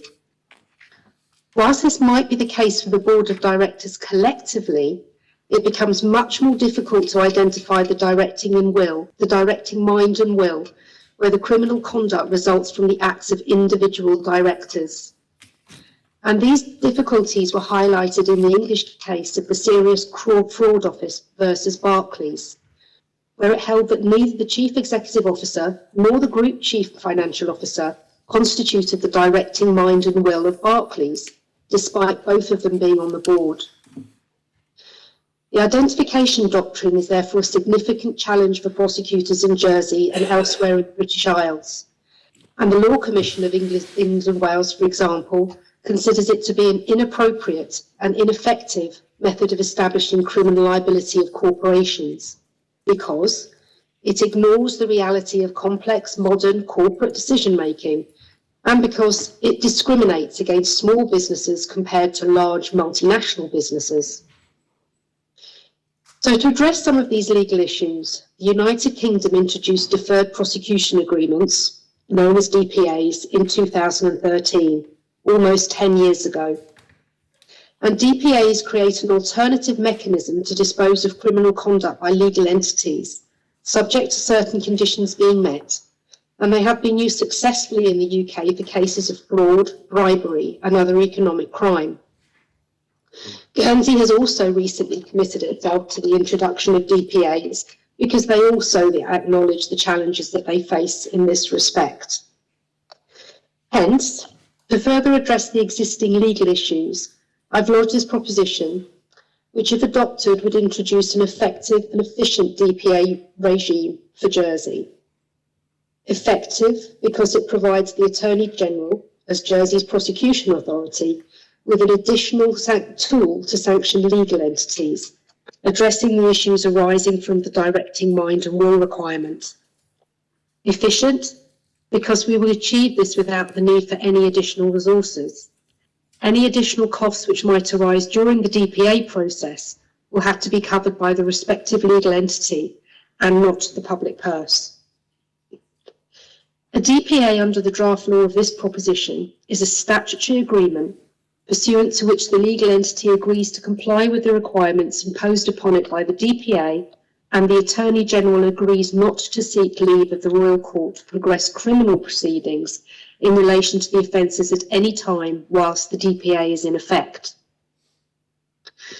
The introduction of the DPA regime is part of a broader policy which looks to increase Jersey's enforcement effectiveness, which also includes the introduction of civil financial penalties by the Jersey Financial Services Commission for certain contraventions, and the introduction of a corporate criminal offence of failing to prevent money laundering, both of which have been adopted by the previous Assembly. The requirements that the DPA may impose on a legal entity under the draft law might include, but are not limited to, a significant financial penalty, victim compensation, charitable donations, disgorgement of profits, and by that I mean that there's a requirement to account for and pay over any profits from any criminal conduct, and also remedial actions in the form of compliance programmes to prevent any reoffending in the future. However, if these requirements are not being met, the prosecution of the entity might be resumed. It's important to note that the Attorney General will only be able to offer a DPA if certain criteria are met. In particular, the legal entity must first submit a self-report regarding the offence it committed, which includes all the evidence necessary for a prosecution to be brought. It is intended that the entity will need to submit the self-report before it is being investigated if a DPA is to be available. DPAs will therefore provide an opportunity for entities to come clean about potential criminal conduct. A DPA is not intended to be a means for legal entities prosecution for criminal conduct, which is already the subject of an investigation or prosecution. The DPA regime provides a gateway for entities which want to do the right thing, where they recognise that an offence has been committed, and therefore the DPA regime provides an option for the rehabilitation of the well-intended corporate citizen, with the incentive that the entity may avoid being convicted of an offence and the potential catastrophic consequences that entails, including the significant negative impact on their employees and other stakeholders, which might have nothing to do with their criminal conduct. This gives an opportunity for organisations to wipe the slate clean. The entire DPA process is subject to supervision and approval by the Royal Court. The DPA needs to be in the interests of justice, and the terms of the DPA need to be fair, reasonable and proportionate. Any financial penalty paid under the provisions of the draft law will be paid into the Criminal Offences Confiscation Fund, and might therefore be used to prevent or suppress future criminal conduct, thereby enhancing the island's defences against criminality going forward. The draft law also ensures that due legal process is being followed. In addition to the role of the Royal Court in supervising the DPA process, there are rights of appeal to the Court of Appeal for legal entities and connected persons. The Attorney General will also need to publish guidance which outlines the entire DPA process and its requirements to the public. As we all know, Jersey is going to be assessed by Moneyval next year regarding our compliance with the FATF methodology. And this proposition is relevant from this perspective too. The FATF methodology provides requirements regarding criminal justice measures under the so-called Immediate Outcome 7, IO7, which is concerned with the effectiveness of systems for combating money laundering and terrorist financing. The adoption of this proposition will help to improve the assessment of Jersey's regime by Moneyval, and I anticipate that the Ministers for Treasury, Deputy Gorse, and the Minister for External Relations, Deputy Ozof, will want to comment on this matter too. Finally, I would like to acknowledge that the draft law contained in this proposition has been developed with input from the Law Officers Department as its main stakeholders. Consultation has taken place with the relevant subcommittee of the Jersey Law Society and criminal law practitioners. The Deputy Bailiff and the Bailiff were also consulted in view of the role of the Royal Court in the DPA process. The adoption of the draft law would enable the creation of an effective additional criminal justice measure. It would help to address an issue with sanctioning legal entities whilst adding another important tool that may be used by prosecutors to address criminal offending and protect the island's international reputation as a very well-regulated jurisdiction. Therefore, I recommend this proposition for adoption by the States Assembly. Thank you, Mark. Are the principles seconded? Does any member wish to speak on the principles? Deputy Tadia. Thank you, Mum. When this was reported in the Jersey Evening Post, it gave rise to, well, it was them who chose the headline, which was "Owning Up to Crimes Could Stop Prosecution," which I think is a very interesting headline philosophically. It's also probably, I think, definitely oversimplistic. And of course, it only applies to a specific entity. In this case, it's a corporation, not a natural person. I think it is interesting. I think we do need to at least pass some comment on it nonetheless, because what this shows, and I referred to it yesterday, indeed in a different speech, about the rise of the corporation and the way in which companies and corporations ended up having more rights legally than individuals and more privileges. And what we've seen here is the necessity to create a new vehicle, albeit adopting a vehicle which has been created elsewhere, the DPA, because there are inherent contradictions in the fact that we've given legal companies have a personality in their own right, but they don't have the corresponding responsibilities that ordinary humans would have. So effectively what we're saying here is that if a company or a corporation commits an offence which a natural person might go to prison for a very long time potentially, if it happens in a company, that's not the case because it's very difficult to prove who is responsible for it. That's essentially my reading of it. And I still think it's worth saying that that's therefore a problem with the corporation and how it works rather than the law. And so we're having to adapt new laws. And I suspect this is something which will change in the future. It could be that in 20, 30 years' time there's a completely different relationship between companies who misact and what they are liable for and how they may or may not be prosecuted. I think the bottom line still remains true, is that, and I tweeted it the other day, saying that owning up to crime could stop prosecution, but only white-collar crime. So all the benefits, and I know it's pragmatism, I know we don't have much choice of this, but I think it's important to not pass this without comment.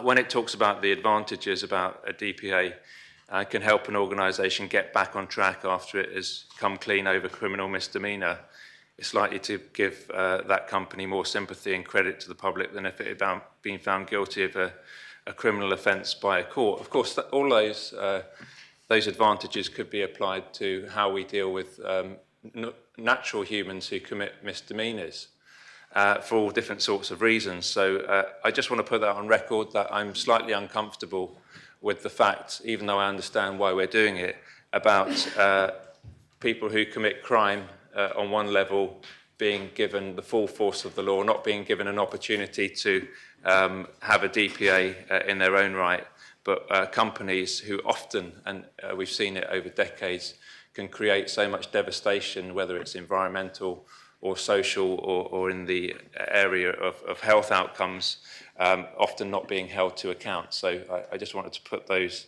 comments on record for what they're worth, Mum. Deputy Joseph.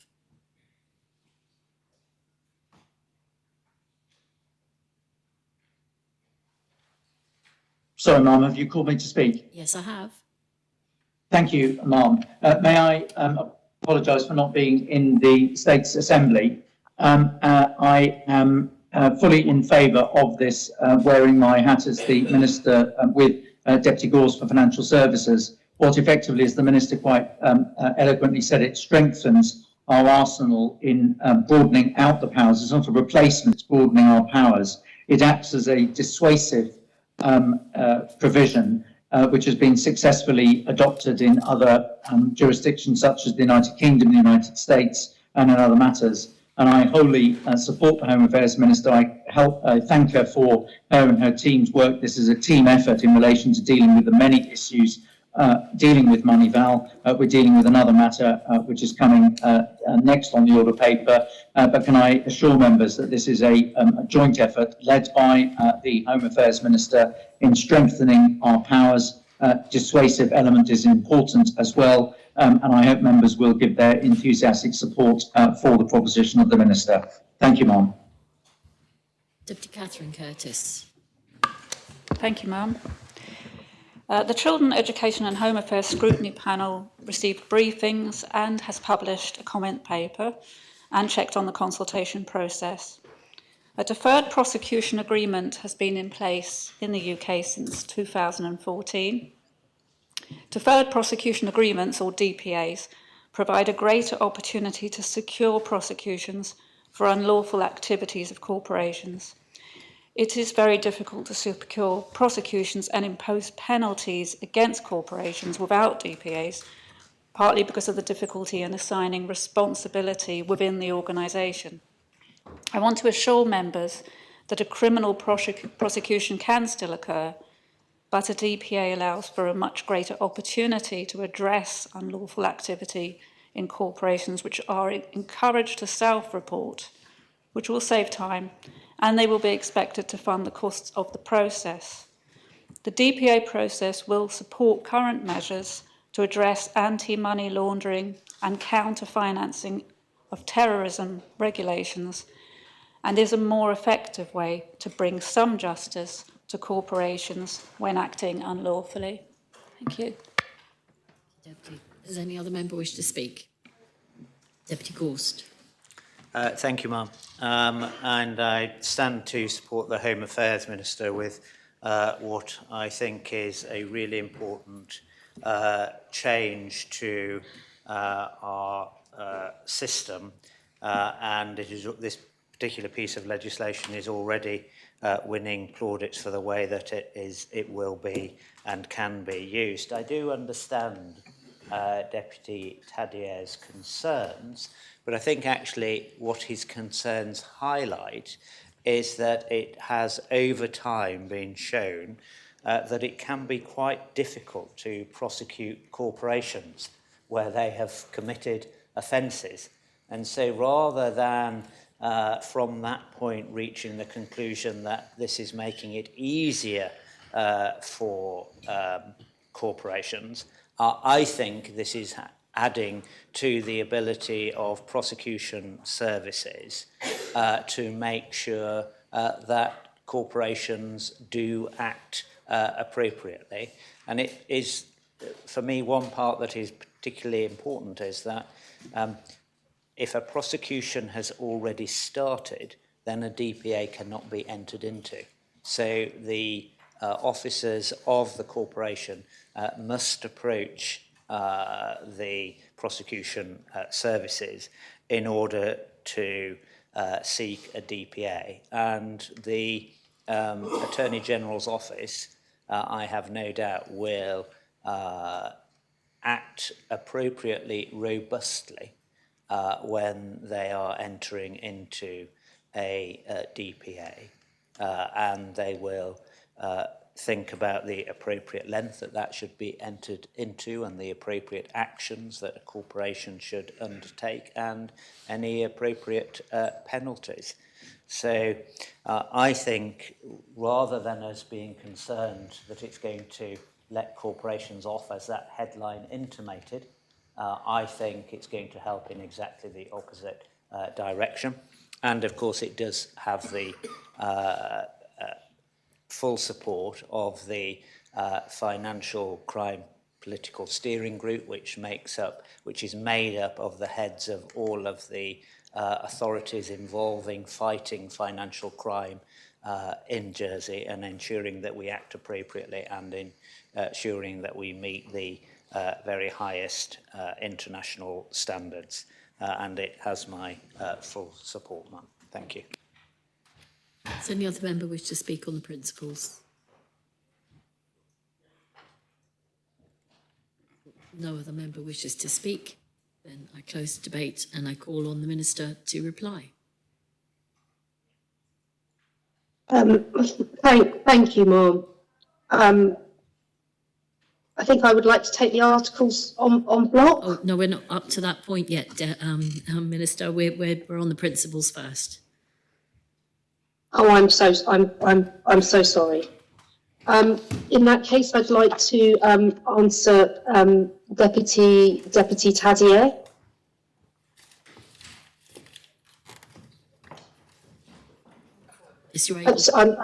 I'm sorry, Mum. Am I at the right point? Yes. Yep. This is the point where you sum up from the speeches that have been made in relation to the principles, and then we go to the vote on the principles. Then you'll have be able to propose the articles after that. Yes, Mum. I do apologise. Yes, thank you for the comments. Thank you firstly to the Minister for External Relations for supporting this proposal, and also to the Minister for Treasury for addressing some of Deputy Tadier's points. I would like to make another point regarding what Deputy Taddy said, and that was his point about ordinary humans not having the opportunity to avoid prosecution. I'd like to remind Deputy Taddier that we are fortunate in the island of Jersey that we have had a system for over 800 years that actually does allow ordinary humans to admit their mistakes and avoid prosecution. And that is, of course, the parish hall inquiry system, based upon a very important honorary system. And that parish hall inquiry system permits offences to be discussed as part of a prosecution process, and for ordinary people to work in consensus with centenniers to avoid prosecution. So that is all I wanted to say on that matter, and I want to commit the principles. Do you call for the appel, Minister? So can I ask a point of clarification? Do you give way for a point of clarification, Deputy? Yes. Does the Minister accept that obviously only certain offences can be dealt with at a parish hall inquiry, and when they're of a certain gravity they have to be automatically referred to magistrates or the Royal Court, and so it doesn't necessarily apply to, certainly not to these kind of financial crimes? Yes, I agree the Minister is correct. There is a list of prescribed offences which must be referred to the Magistrates' Court. I call for the appel, please. Well, the appel has been called for. Members are invited to return to their seats. And I ask the greffier to open the voting.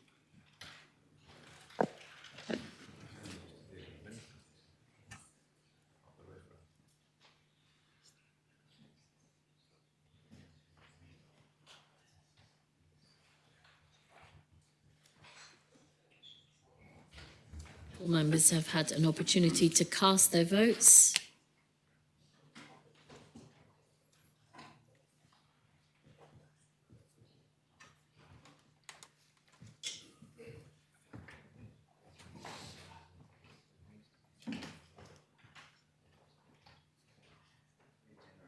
You're very generous. It's Christmas. Then I close the voting and ask the greffier to close the voting.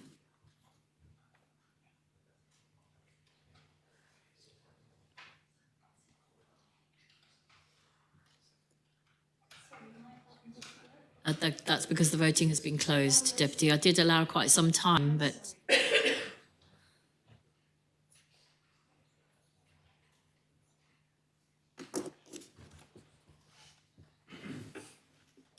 I can announce that the principles have been adopted. 46 votes pour, no votes contre. We then move on to the articles. There is an amendment, Minister, that you've lodged to Article 9.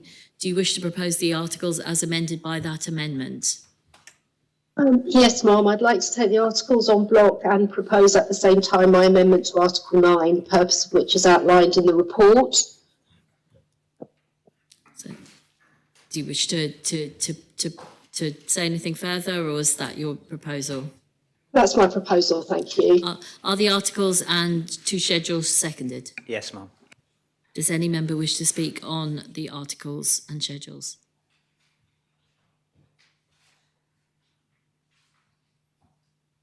If no members wish to speak, then I call on the Minister to reply. There is nothing really to reply to. Do you wish to take the appel on the articles and schedules, Minister? Yes, I'd like to take the appel, thank you. The appel is called for. Members are invited to return to their seats. And I ask the greffier to open the voting.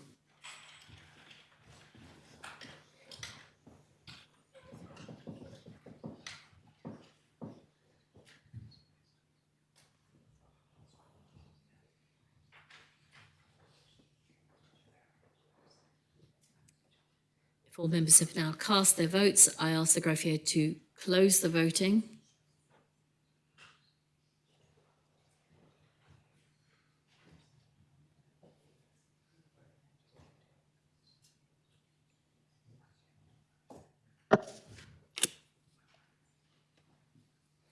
I can announce that the articles and schedules have been adopted, 46 votes pour and no votes contre.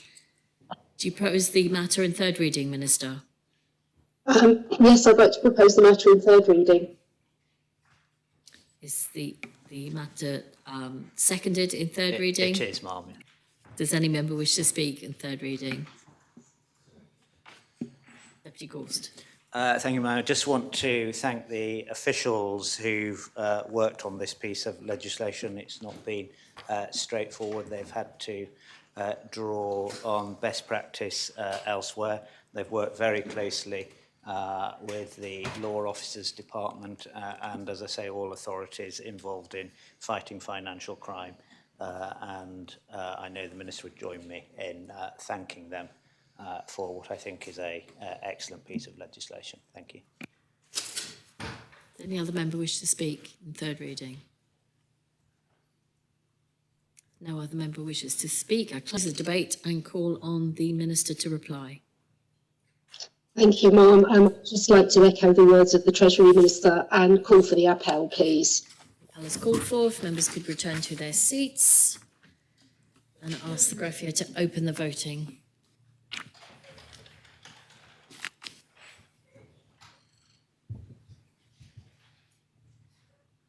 All members have had an opportunity to cast their votes. I'll ask the greffier to close the voting.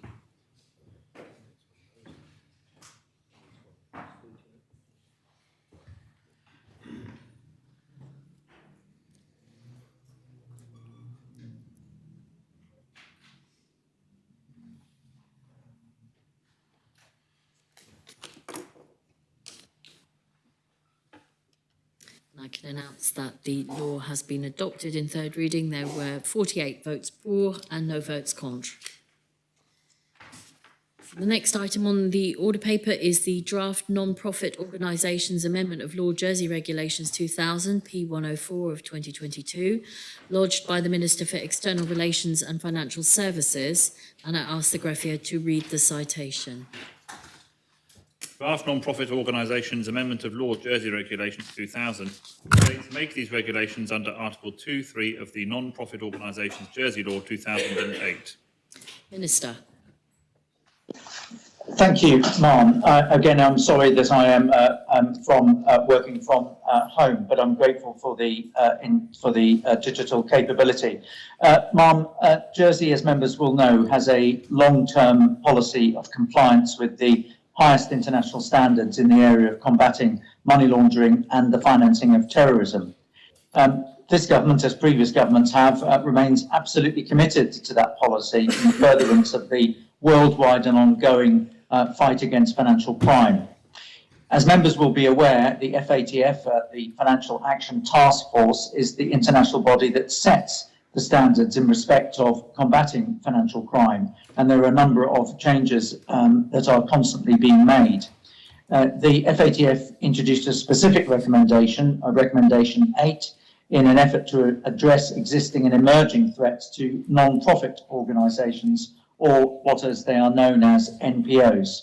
In April of this year, the previous Assembly unanimously approved the Non-for-Profit Organisations Amendments Law 2002, known as the NPO Amendments Law, which introduced a package of amendments which sought to address deficiencies identified in Jersey's NPO regime so that it complies with the Recommendation 8 and therefore with developing the international standards in Jersey. This amendment makes an additional change to that NPO law and is the final piece of the new not-for-profit regime. It solely, however, relates to those NPOs that are administered by a trust company business. Article 2, which we will go on to debate, is the NPO of the NPO law, sets out those regulated not-for-profit organisations which are not provided in the prescribed service in a course of trust company business under the Financial Services Jersey Law 1998, and exempt for having to comply with some of the requirements of the law, holding and including registering with the Financial Services Commission. In order to meet the FATF standard Recommendation 8 and to ensure that all NPOs are treated in exactly the same way with no exceptions, This amendment will remove the exemption so as it to bring regulated NPOs under the full set of obligations of the law. I can say that a public consultation was issued by the Jersey Financial Services Commission in August, and no unintended consequences were identified. So officials briefed the Economic International Affairs Scrutiny Panel at the end of the month, and members will have seen their helpful comments paper submitted by the panel, confirming the panel's support. I'm sure the chair or members will wish to speak in respect of this legislation. I'm grateful for their fast work in amongst so many other duties that they have. To provide some comfort to both the panel as well as other members to the Assembly, I can confirm that there is a wide-reaching awareness campaign underway, which has been carried out in partnership with the Jersey Financial Services Commission, the officers of the Charities Commission, and the Association of Jersey Charities. The campaign will raise awareness across the not-for-profit sector with a supportive and collaborative approach. A number of webinars, lunch and learns sessions have already been held, and more will be organised during the course of 2023. In other words, anybody involved in the not-for-profit sector who is affected by this will have all the support necessary on how best they can comply with these requirements, bringing ourselves into line with international standards. In the vast majority of cases, this will simply mean registering with the JFSC, something which has become almost universally necessary should they wish to do so, for example, when they need to open a bank account. Ma'am, this is a small but important amendment, critical to meeting the international standards set out by the FATF.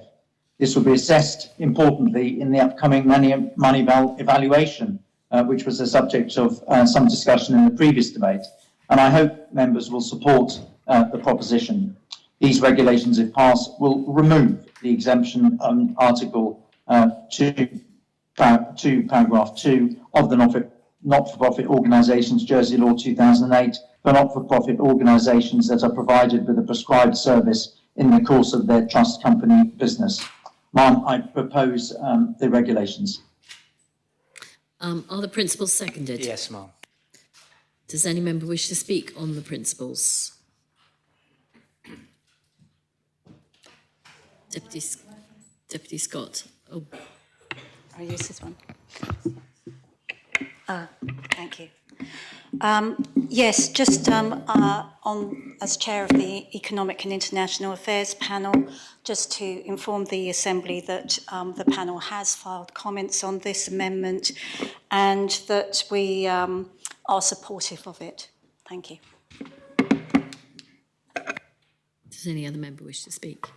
Deputy Andrews. Thank you, Ma'am. I think it's very important, actually very timely, that this piece of legislation has come to the Assembly because we have Moneyval for next year, and that will be very much essential to Jersey's financial regime. So we also need to ensure that we have more robust legislation, and I think this will absolutely complement that. And I have to say a massive thank you to the Minister and his officers for the time they have given the Economic and International Affairs panel as well during the last couple of months. So thank you, Ma'am. Does any other member wish to speak? No other member wishes to speak. Then I call on the Minister to reply. So I'm grateful for the chair and the member of the international panel. Forgive me for not having their name, but the panel for their work and their thanks to the officials. There has been a great deal of work, and I should signal to members that there is a huge amount of work, and has been explained previously. There is a huge amount of work that has been ongoing with all of our agencies and the Commission and the industries themselves that are affected by this. And we realise that it's a huge amount of work, but it's necessary to maintain Jersey's standards and the esteem to which Jersey is held internationally. And I'm grateful for members' support, and I ask for the appel for the principles. If has been called for, members are invited to return to their seats. And I ask the Graffier to open the voting.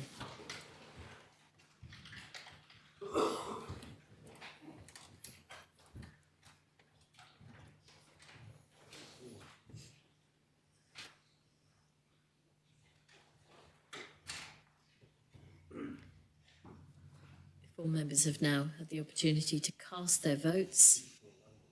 I ask the greffier to close the voting.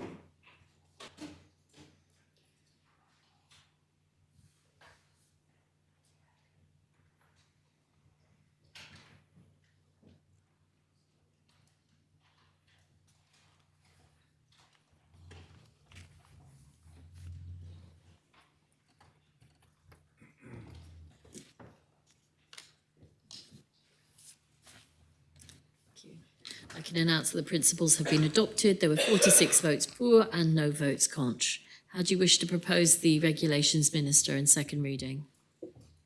I would propose them together, if I may. They're relatively simple. They're simple in terms of their explanation, so I would propose them in their three parts and the citation. Are the regulations seconded? Yes, ma'am. Does there any member wish to speak on the regulations?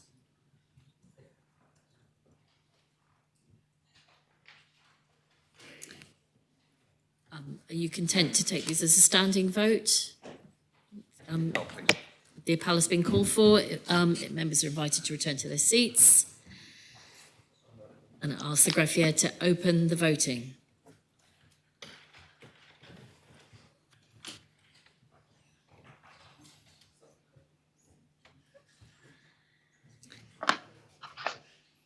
All members have now cast their votes.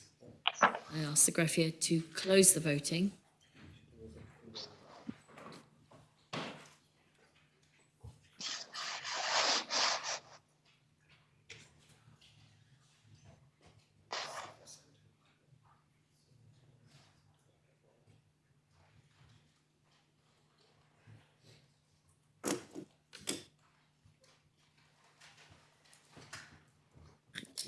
And I can announce that the regulations have been adopted, 47 votes pour and no votes contre.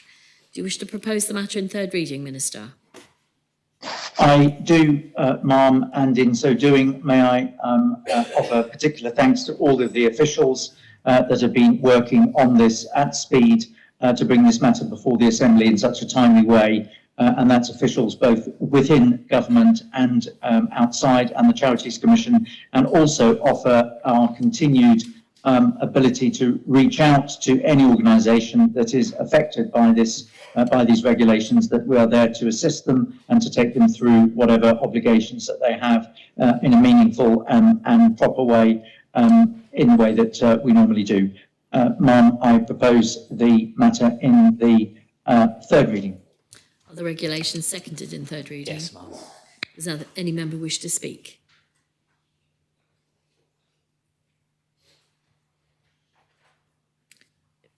No members wish to speak. I close the debate. Minister, do you wish to have the appel, or are you content to take this as a standing vote? If everyone, in the voting in the normal way, please, ma'am. So, As an appel? yes, please. Yeah, the appel's been called for. Members invited to return to their seats. Ask the greffier to open the voting.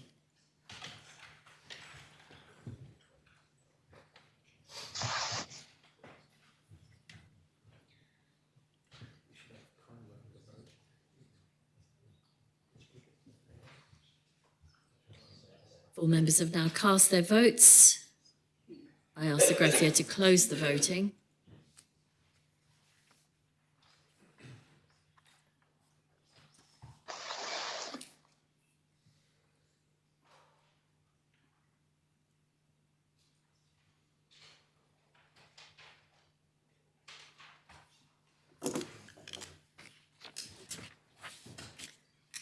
And I can announce that the regulations have been adopted in third reading. There were 48 votes pour and no votes contre. Which brings us to the final item, which is the Draft Food Jersey Law 2000, P105 of 2022, lodged by the Minister for the Environment. Minister, sorry. Ma'am, I'm perfectly happy to move this now, but I'm mindful it's been a long morning, and if people would like to take lunch first before we talk about food, I would also be very happy to do that. I would suggest keep going. Keep going. Okay, let's go. Okay, well, first if we ask the greffier then to read the citation. Draft Food Jersey Law 2000, a law to regulate food for the protection of human health and consumers' interests and for connected purposes. The states, subject to the sanction of His Most Excellent Majesty and Council, have adopted the following law. Minister. I'm gratified, Mum, that the excitement is so great, and we're keen to keep going with it. I know this is the one we've all been waiting for. Mum, we are fortunate to live in Jersey, where we have access to so much high-quality food.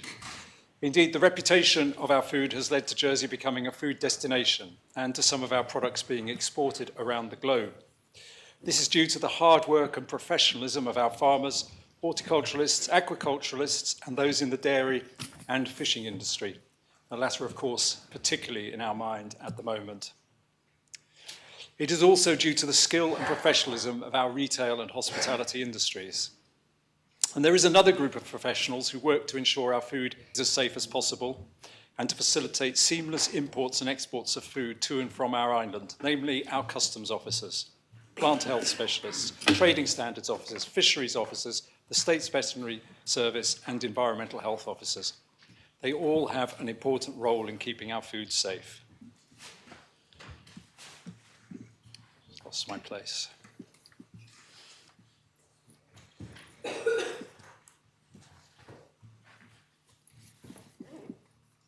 Apologies.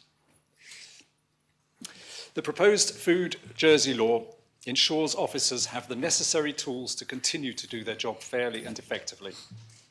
Ma'am, the current law dates from 1966, and as I have remarked elsewhere, like many things that began life in the 1960s, myself included, it is starting to show its age.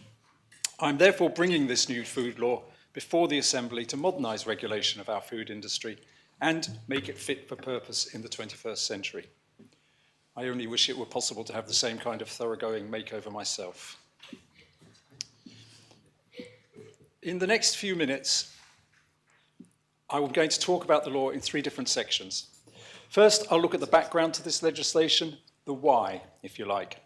Second, I'm going to pick out some of the main points in the legislation, the what. Finally, I'll briefly address the timetable going forward, the when. I'm not going to go into great detail in this speech regarding every one of the 63 articles in the new law. Instead, I propose to introduce its main aims. I will then listen to any points that are raised by members and use my summing up as an opportunity to respond to issues that need addressing, if there are any that need addressing in more detail. First of all, some background. Currently, the primary legislation governing food safety in Jersey is the Food Safety Jersey Law of 1966. Associated with this law is a raft of secondary legislation, regulations and orders which have been introduced over the last 50-odd years in an ad hoc way to deal with an evolving food market.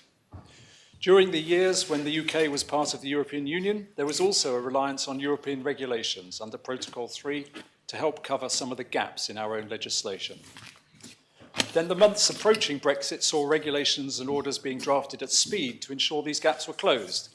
But these were really sticking plaster solutions, and we require better developed and more comprehensive solutions that are specific to the Jersey context. There are a number of particular weaknesses with the current legislation. It does not deal with emerging and recently emerged pathogens. It does not deal with changes in technology such as microwave, sous vide, and cook chill. It does not deal with changes that are required post-Brexit. It does not deal with the rise of allergies as a common and complex food safety issue.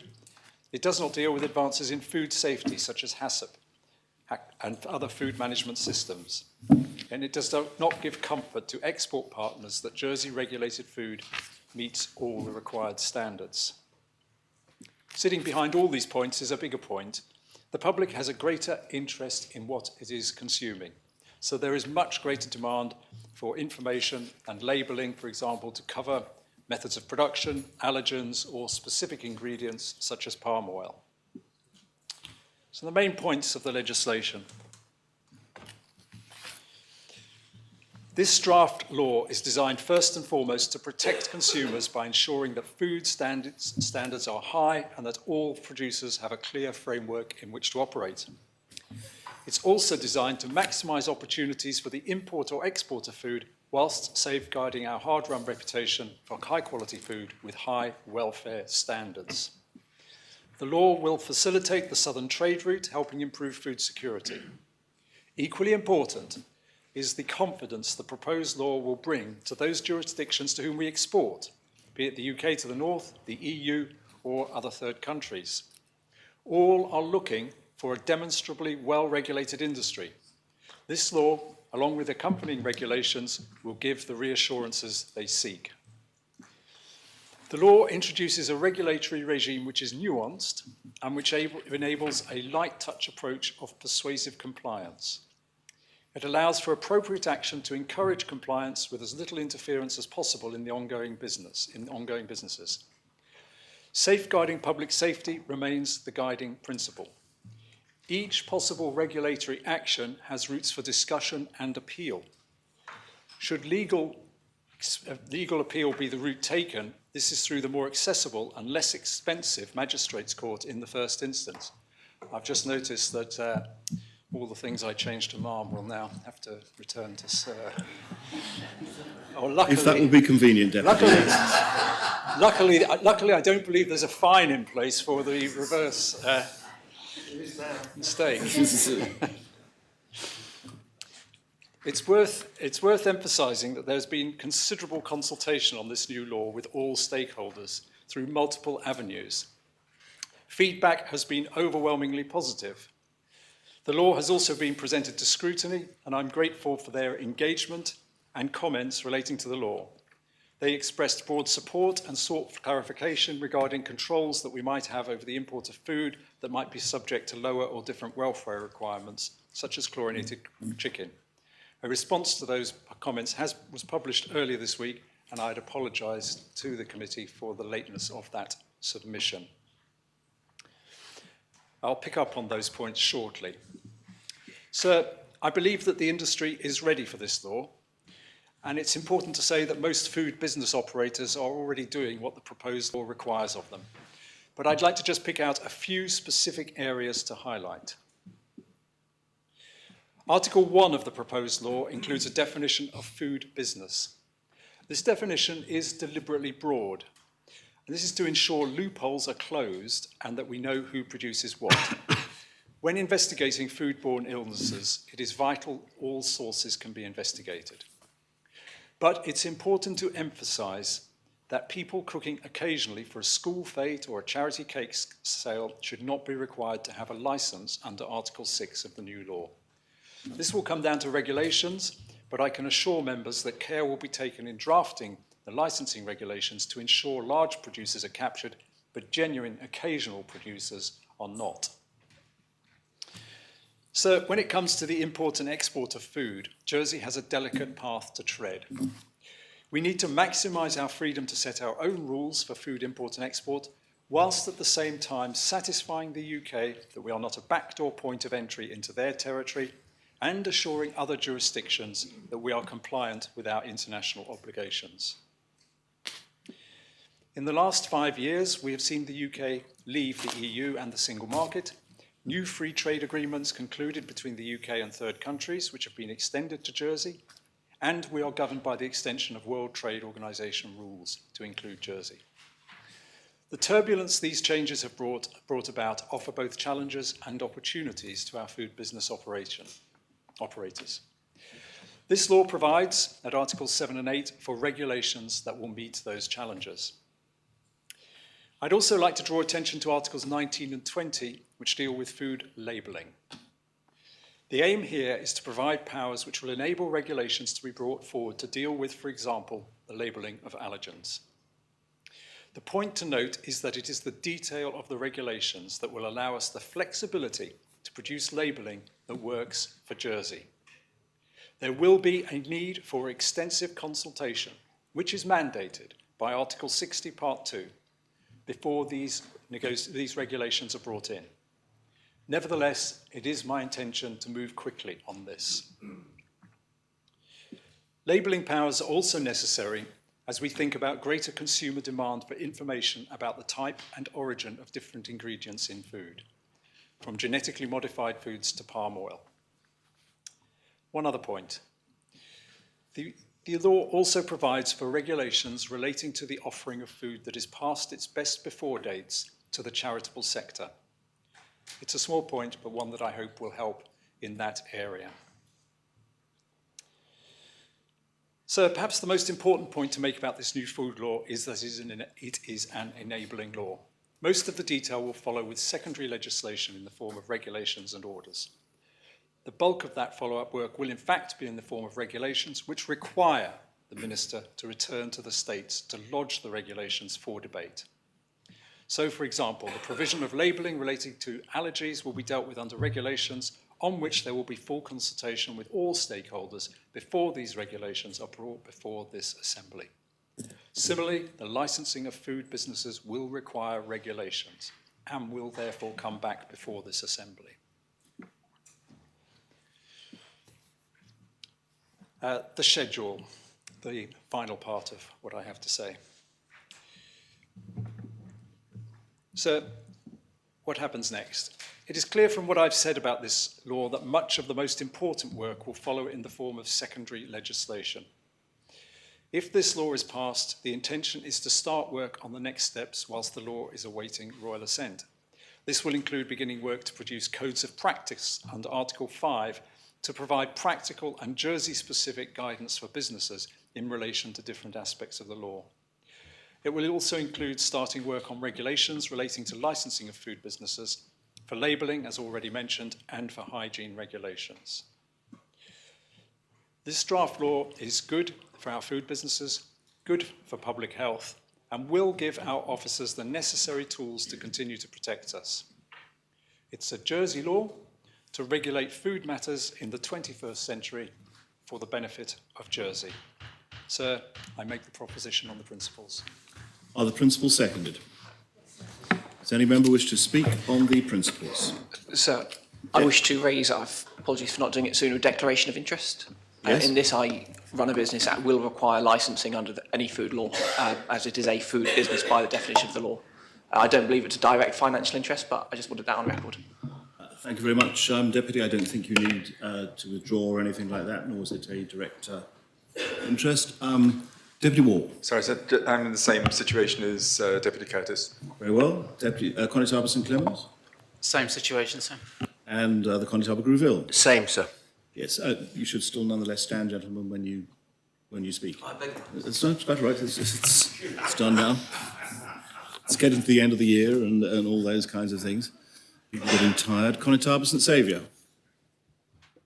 Yes, thank you, sir. I hope you can hear me clearly. Yes. Are you standing up, Constable? Not making a declaration, sir. It's just a few queries. No, I welcome this draft food Jersey law, sir. It's an excellent piece. I've been through it. But just a few observations. I'm very keen on food and food security for the island.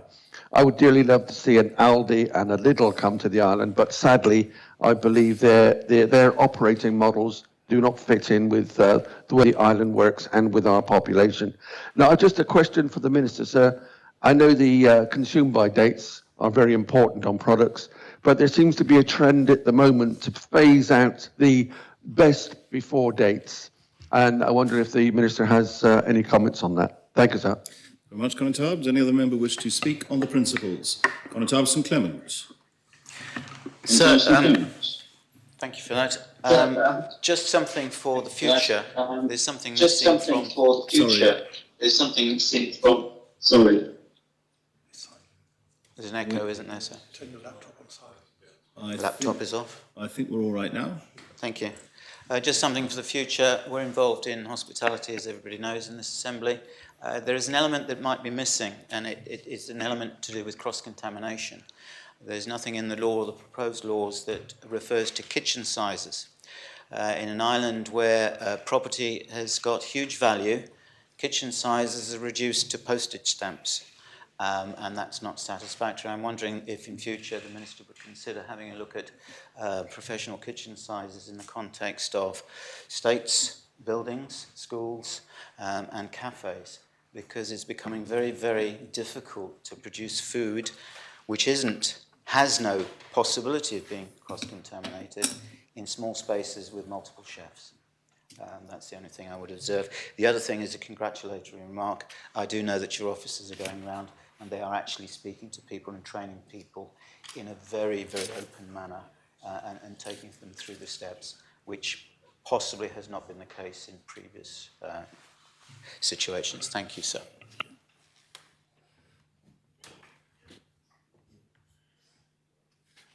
Deputy Joseph, did you wish to declare an interest? Yes, if I may, sir. If I may make a declaration of interest, I ran a not-for-profit business selling Rwandan coffee and tea. So I should make that declaration. I don't think it's relevant, but it's a necessary declaration. It's already in my declaration of interests. Thank you very much indeed. Very well. Deputy Luce. Thank you, sir. Can I start by saying I'm sure members are relieved to note the powers of observation of the Minister extend to noticing the difference between yourself and the greffier. So I rise on behalf of my scrutiny panel to say that this is, as the Minister said, maybe something we've been waiting for, and we should be waiting for, because this law is currently in 1966 and quite outdated. One of the things it will do, as the Minister's alluded, is to move away from something which is very black and white. And I use the example of a fridge, an individual fridge in a restaurant. Under the current law, if that fridge stopped working and was found to be wrong by officers, they could close that kitchen completely. Under this new law, they will be able to exclude the use of that kitchen while allowing, exclude the use of that fridge while allowing the kitchen to keep operating, which is very important, as I'm sure we can all appreciate. The new regulations are going to be intelligence-led, and that's going to be good for business, because as in many parts of regulation department, we all know where some businesses are good and some businesses are less than good, and this will allow officers to concentrate on those areas which need upgrading. So we know that the upgrades to this law have been ongoing for some time, and when Brexit came along, it slowed down the procedure considerably, and it was important that we came up to the compliance standard expected by the EU, because we must look in both directions, both north and south. The panel noted, sir, that there'd been a public consultation that was generally supportive, and in particular, the responses agreed that this new law was going to be much fairer, and businesses also felt that it would have much more support for their reputation, and protecting their reputation should be necessary. We also noted, sir, there's going to be no increase in costs to the department, and that the existing budget and the existing staff would cover what will happen when this comes into being. But we did note, of course, sir, that across the whole of the AHI department we are short of staff. But it's heartening to see that the Minister and the department intend to start some apprenticeships when it comes to environmental health officers, so we encourage that. I do have to, sir, take the opportunity to just alert members to one thing which the panel were a little bit surprised about, and maybe wrongly. I certainly personally recollect being told, I'm sure, that after Brexit and when this new law came in, Jersey would have the right to restrict certain foods coming into the island. Looking back at my notes, I'm not sure if my recollection was quite true. But it's clear now, sir, that because of our signing up with the UK to free trade arrangements with various countries, that we won't be able to restrict at our borders the importation for, and I use in this example, chlorinated chicken. We will have to allow its import, and as the Minister suggested, it will be then down to a labelling procedure, which will be the means which we will alert the public to that. But certainly I and my panel, sir, were concerned that in the chicken in particular is a food which is included in many fast food outlets, and people may be used to ordering food on the internet, having it delivered to their home and literally put it straight onto a plate to be consumed. And at what point would they be alerted that the chicken in their pad thai or whatever it might be would be chicken that had come from a chlorinated source? So I'll leave it there, sir. It's no doubt that labelling, as the Minister has said, will have a great part to play in allergens, and certainly we had some correspondence from the public on scrutiny about the labelling allergens and people who suffer from allergies to all sorts of foods these days. But I'd just end by saying, sir, that we note, as the Minister suggested, that there are lots of bits and pieces in this law which still need to be worked on. But it's right that it comes to the Assembly now, and we support it. Thank you, sir. Very much, Deputy. Connie Brillard. Thank you, sir, and I'm pleased to follow the panel chairman. And I just wanted to explore a little bit an element of labelling to which you referred earlier. And the Minister suggested that the southern supply route would be enhanced. And I'd be interested in his views on how product coming from that direction may be labelled given differences in languages. So I'd refer to Article 20 of Part 4, which suggests that the states may, by regulation, make provisions, and it could be that that is yet to come. Thank you, sir. Deputy Morell. Thank you, sir. And it's really just to pick up on the point raised by the panel chair about importing of foodstuffs to the island. I share that concern. The Minister knows very well that I share the concern. To be honest, as the UK signs free trade agreements, it hasn't signed many, but it will continue to do so. As it does so, many of those countries that it will do so will have lesser standards. Certainly different standards, but many I would consider as being lesser standards around food regulation and food hygiene. And so I am very concerned because I also believe that when I was on scrutiny, I was told Jersey would be able to still stop goods at the border. And I have since been told we can't do that. I challenge that strongly. And I believe that we need to try to make sure that our standards are not compromised by agreements that the UK enters into, because it doesn't actually really matter whether Jersey enters into those agreements or not as well, because of the free flow of goods from the UK to us. If something's imported to the UK, it will easily end up here, none of us would know. So I am not convinced that this food law does anything to ameliorate that situation. I'm not convinced that labelling is even beginning to scratch the surface of that. As Deputy Liu said, if I'm buying chicken in a restaurant in Jersey, it's not going to come labelled on my plate as being chlorinated. It's just going to be put on my plate and I'll be eating it. We don't ask every restaurant the origin of every item in our meals. And so the food law is important and I will certainly be supporting it. Don't get me wrong there. I am just picking up on an area which I think is an area of weakness within the law, whilst appreciating that the regulations are not yet before us. But it is this area of the importation of goods that do not meet the same standards as we would expect for our own hygiene regulations. That does concern me. Thank you, sir. Very much. I'm conscious that we are reaching 1 o'clock. I know that there was some suggestion that as to whether one rose before this particular item. Can I just ask whether members wish to continue, as this is the last item of business, and of course there will then be arrangement of future business, and there will then also be Christmas greetings in the usual way, or whether members would like to continue, or whether we should rise for the So could I make the proposal that we continue, and if we're not complete by, I see the Minister doesn't think he'll be able to finish. I would just like to propose we carry on, and and finish the agenda. Thank you. We carry on and finish. Well, I think that's what Deputy Gorse was about to propose as well. So can I assume that that's seconded? Does any member wish to speak on whether we continue until we've finished without adjournment? I propose we adjourn, sir. No, we have to deal with this one first. We have to deal with a sequence of propositions. The first one is that whether we continue or not. I'd like to speak in relation to the fact that we don't continue, because I believe that we've got at least a couple more, well, at least an hour and a half, bearing in mind speeches, etc. So I think, I certainly, sir, would like a break. We have been here since 9 o'clock and it's now 1 o'clock. That's 4 hours, sir.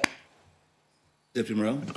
Yes, I echo Deputy Lehegara's views, but I also wanted to say, if it is decided to continue, I do have a meeting that I must attend at 1 p.m, so I'll have to move for that. So, does any other member wish to speak on whether or Deputy Alex Curtis? I would like us to continue, but if we don't, I'd like anyone proposing adjournment to be a reduced adjournment, less than 1 hour. Well, we'll have to make that proposition, if you really want to, after we've decided this proposition. Otherwise, no one knows what they'll be voting on. Does any other member... Yes, Deputy... Sir, I'd like to continue, but I also like Deputy Morel have a meeting at 1:15. So well, I think the proposal is we continue till we finish, or we... And if that's defeated, then I think the natural thing is one will adjourn, unless there's another proposition to be brought. Conitap, St Lawrence? I wonder, sir, if you could help us by advising us how many people still expect to speak. Well, we're still on the principles. We haven't moved on to second reading. And then, of course, there will be... and so I've got at least one other person who wishes to speak, plus the Minister will need to respond, and that's simply on the principles. Obviously, it's not... I can't ask about a second reading. Deputy Taddy? No, actually.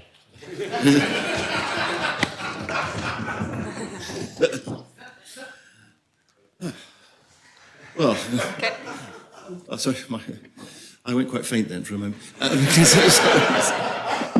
Deputy Kovac. Can anyone else in the room indicate if at all they want to speak, either on the principle or after, to kind of have an idea? Well, I've already had that question, and I've indicated I have one person on the chat who wishes to speak. The Minister will need to respond. I don't mind asking the question, does anyone intend to speak on the principles, other than the two that I've mentioned? And does anyone have anything they wish to raise on the articles? I would imagine the Christmas greetings will take approximately 15 minutes or so. I mean, I would be... well, of course, well, we are looking forward to yours, particularly, Deputy Southern, given the... Very well, I think we should bring this particular to a debate. The proposition is, do we continue? And do you wish to respond, whoever made the proposition? No, sir, can we just get on with it, please? Yes, very well. Those in favour of continuing until we finish the order now, please show. Those against? I think the noes have it. I'll deal with the appel if you want, but... Yeah, the appel, please. All right, the appel. The vote is on whether or not we continue. A vote pour, we continue until we finish. A vote contre is that we... well, it seems the way I put the question, we will probably adjourn. So I ask the greffier to open the voting and members to vote. Pour is to carry on. A vote pour is to carry on.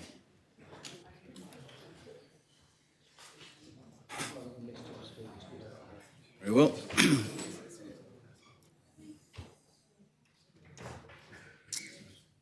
If members have had the opportunity of casting their votes, then I ask the greffier to close the voting.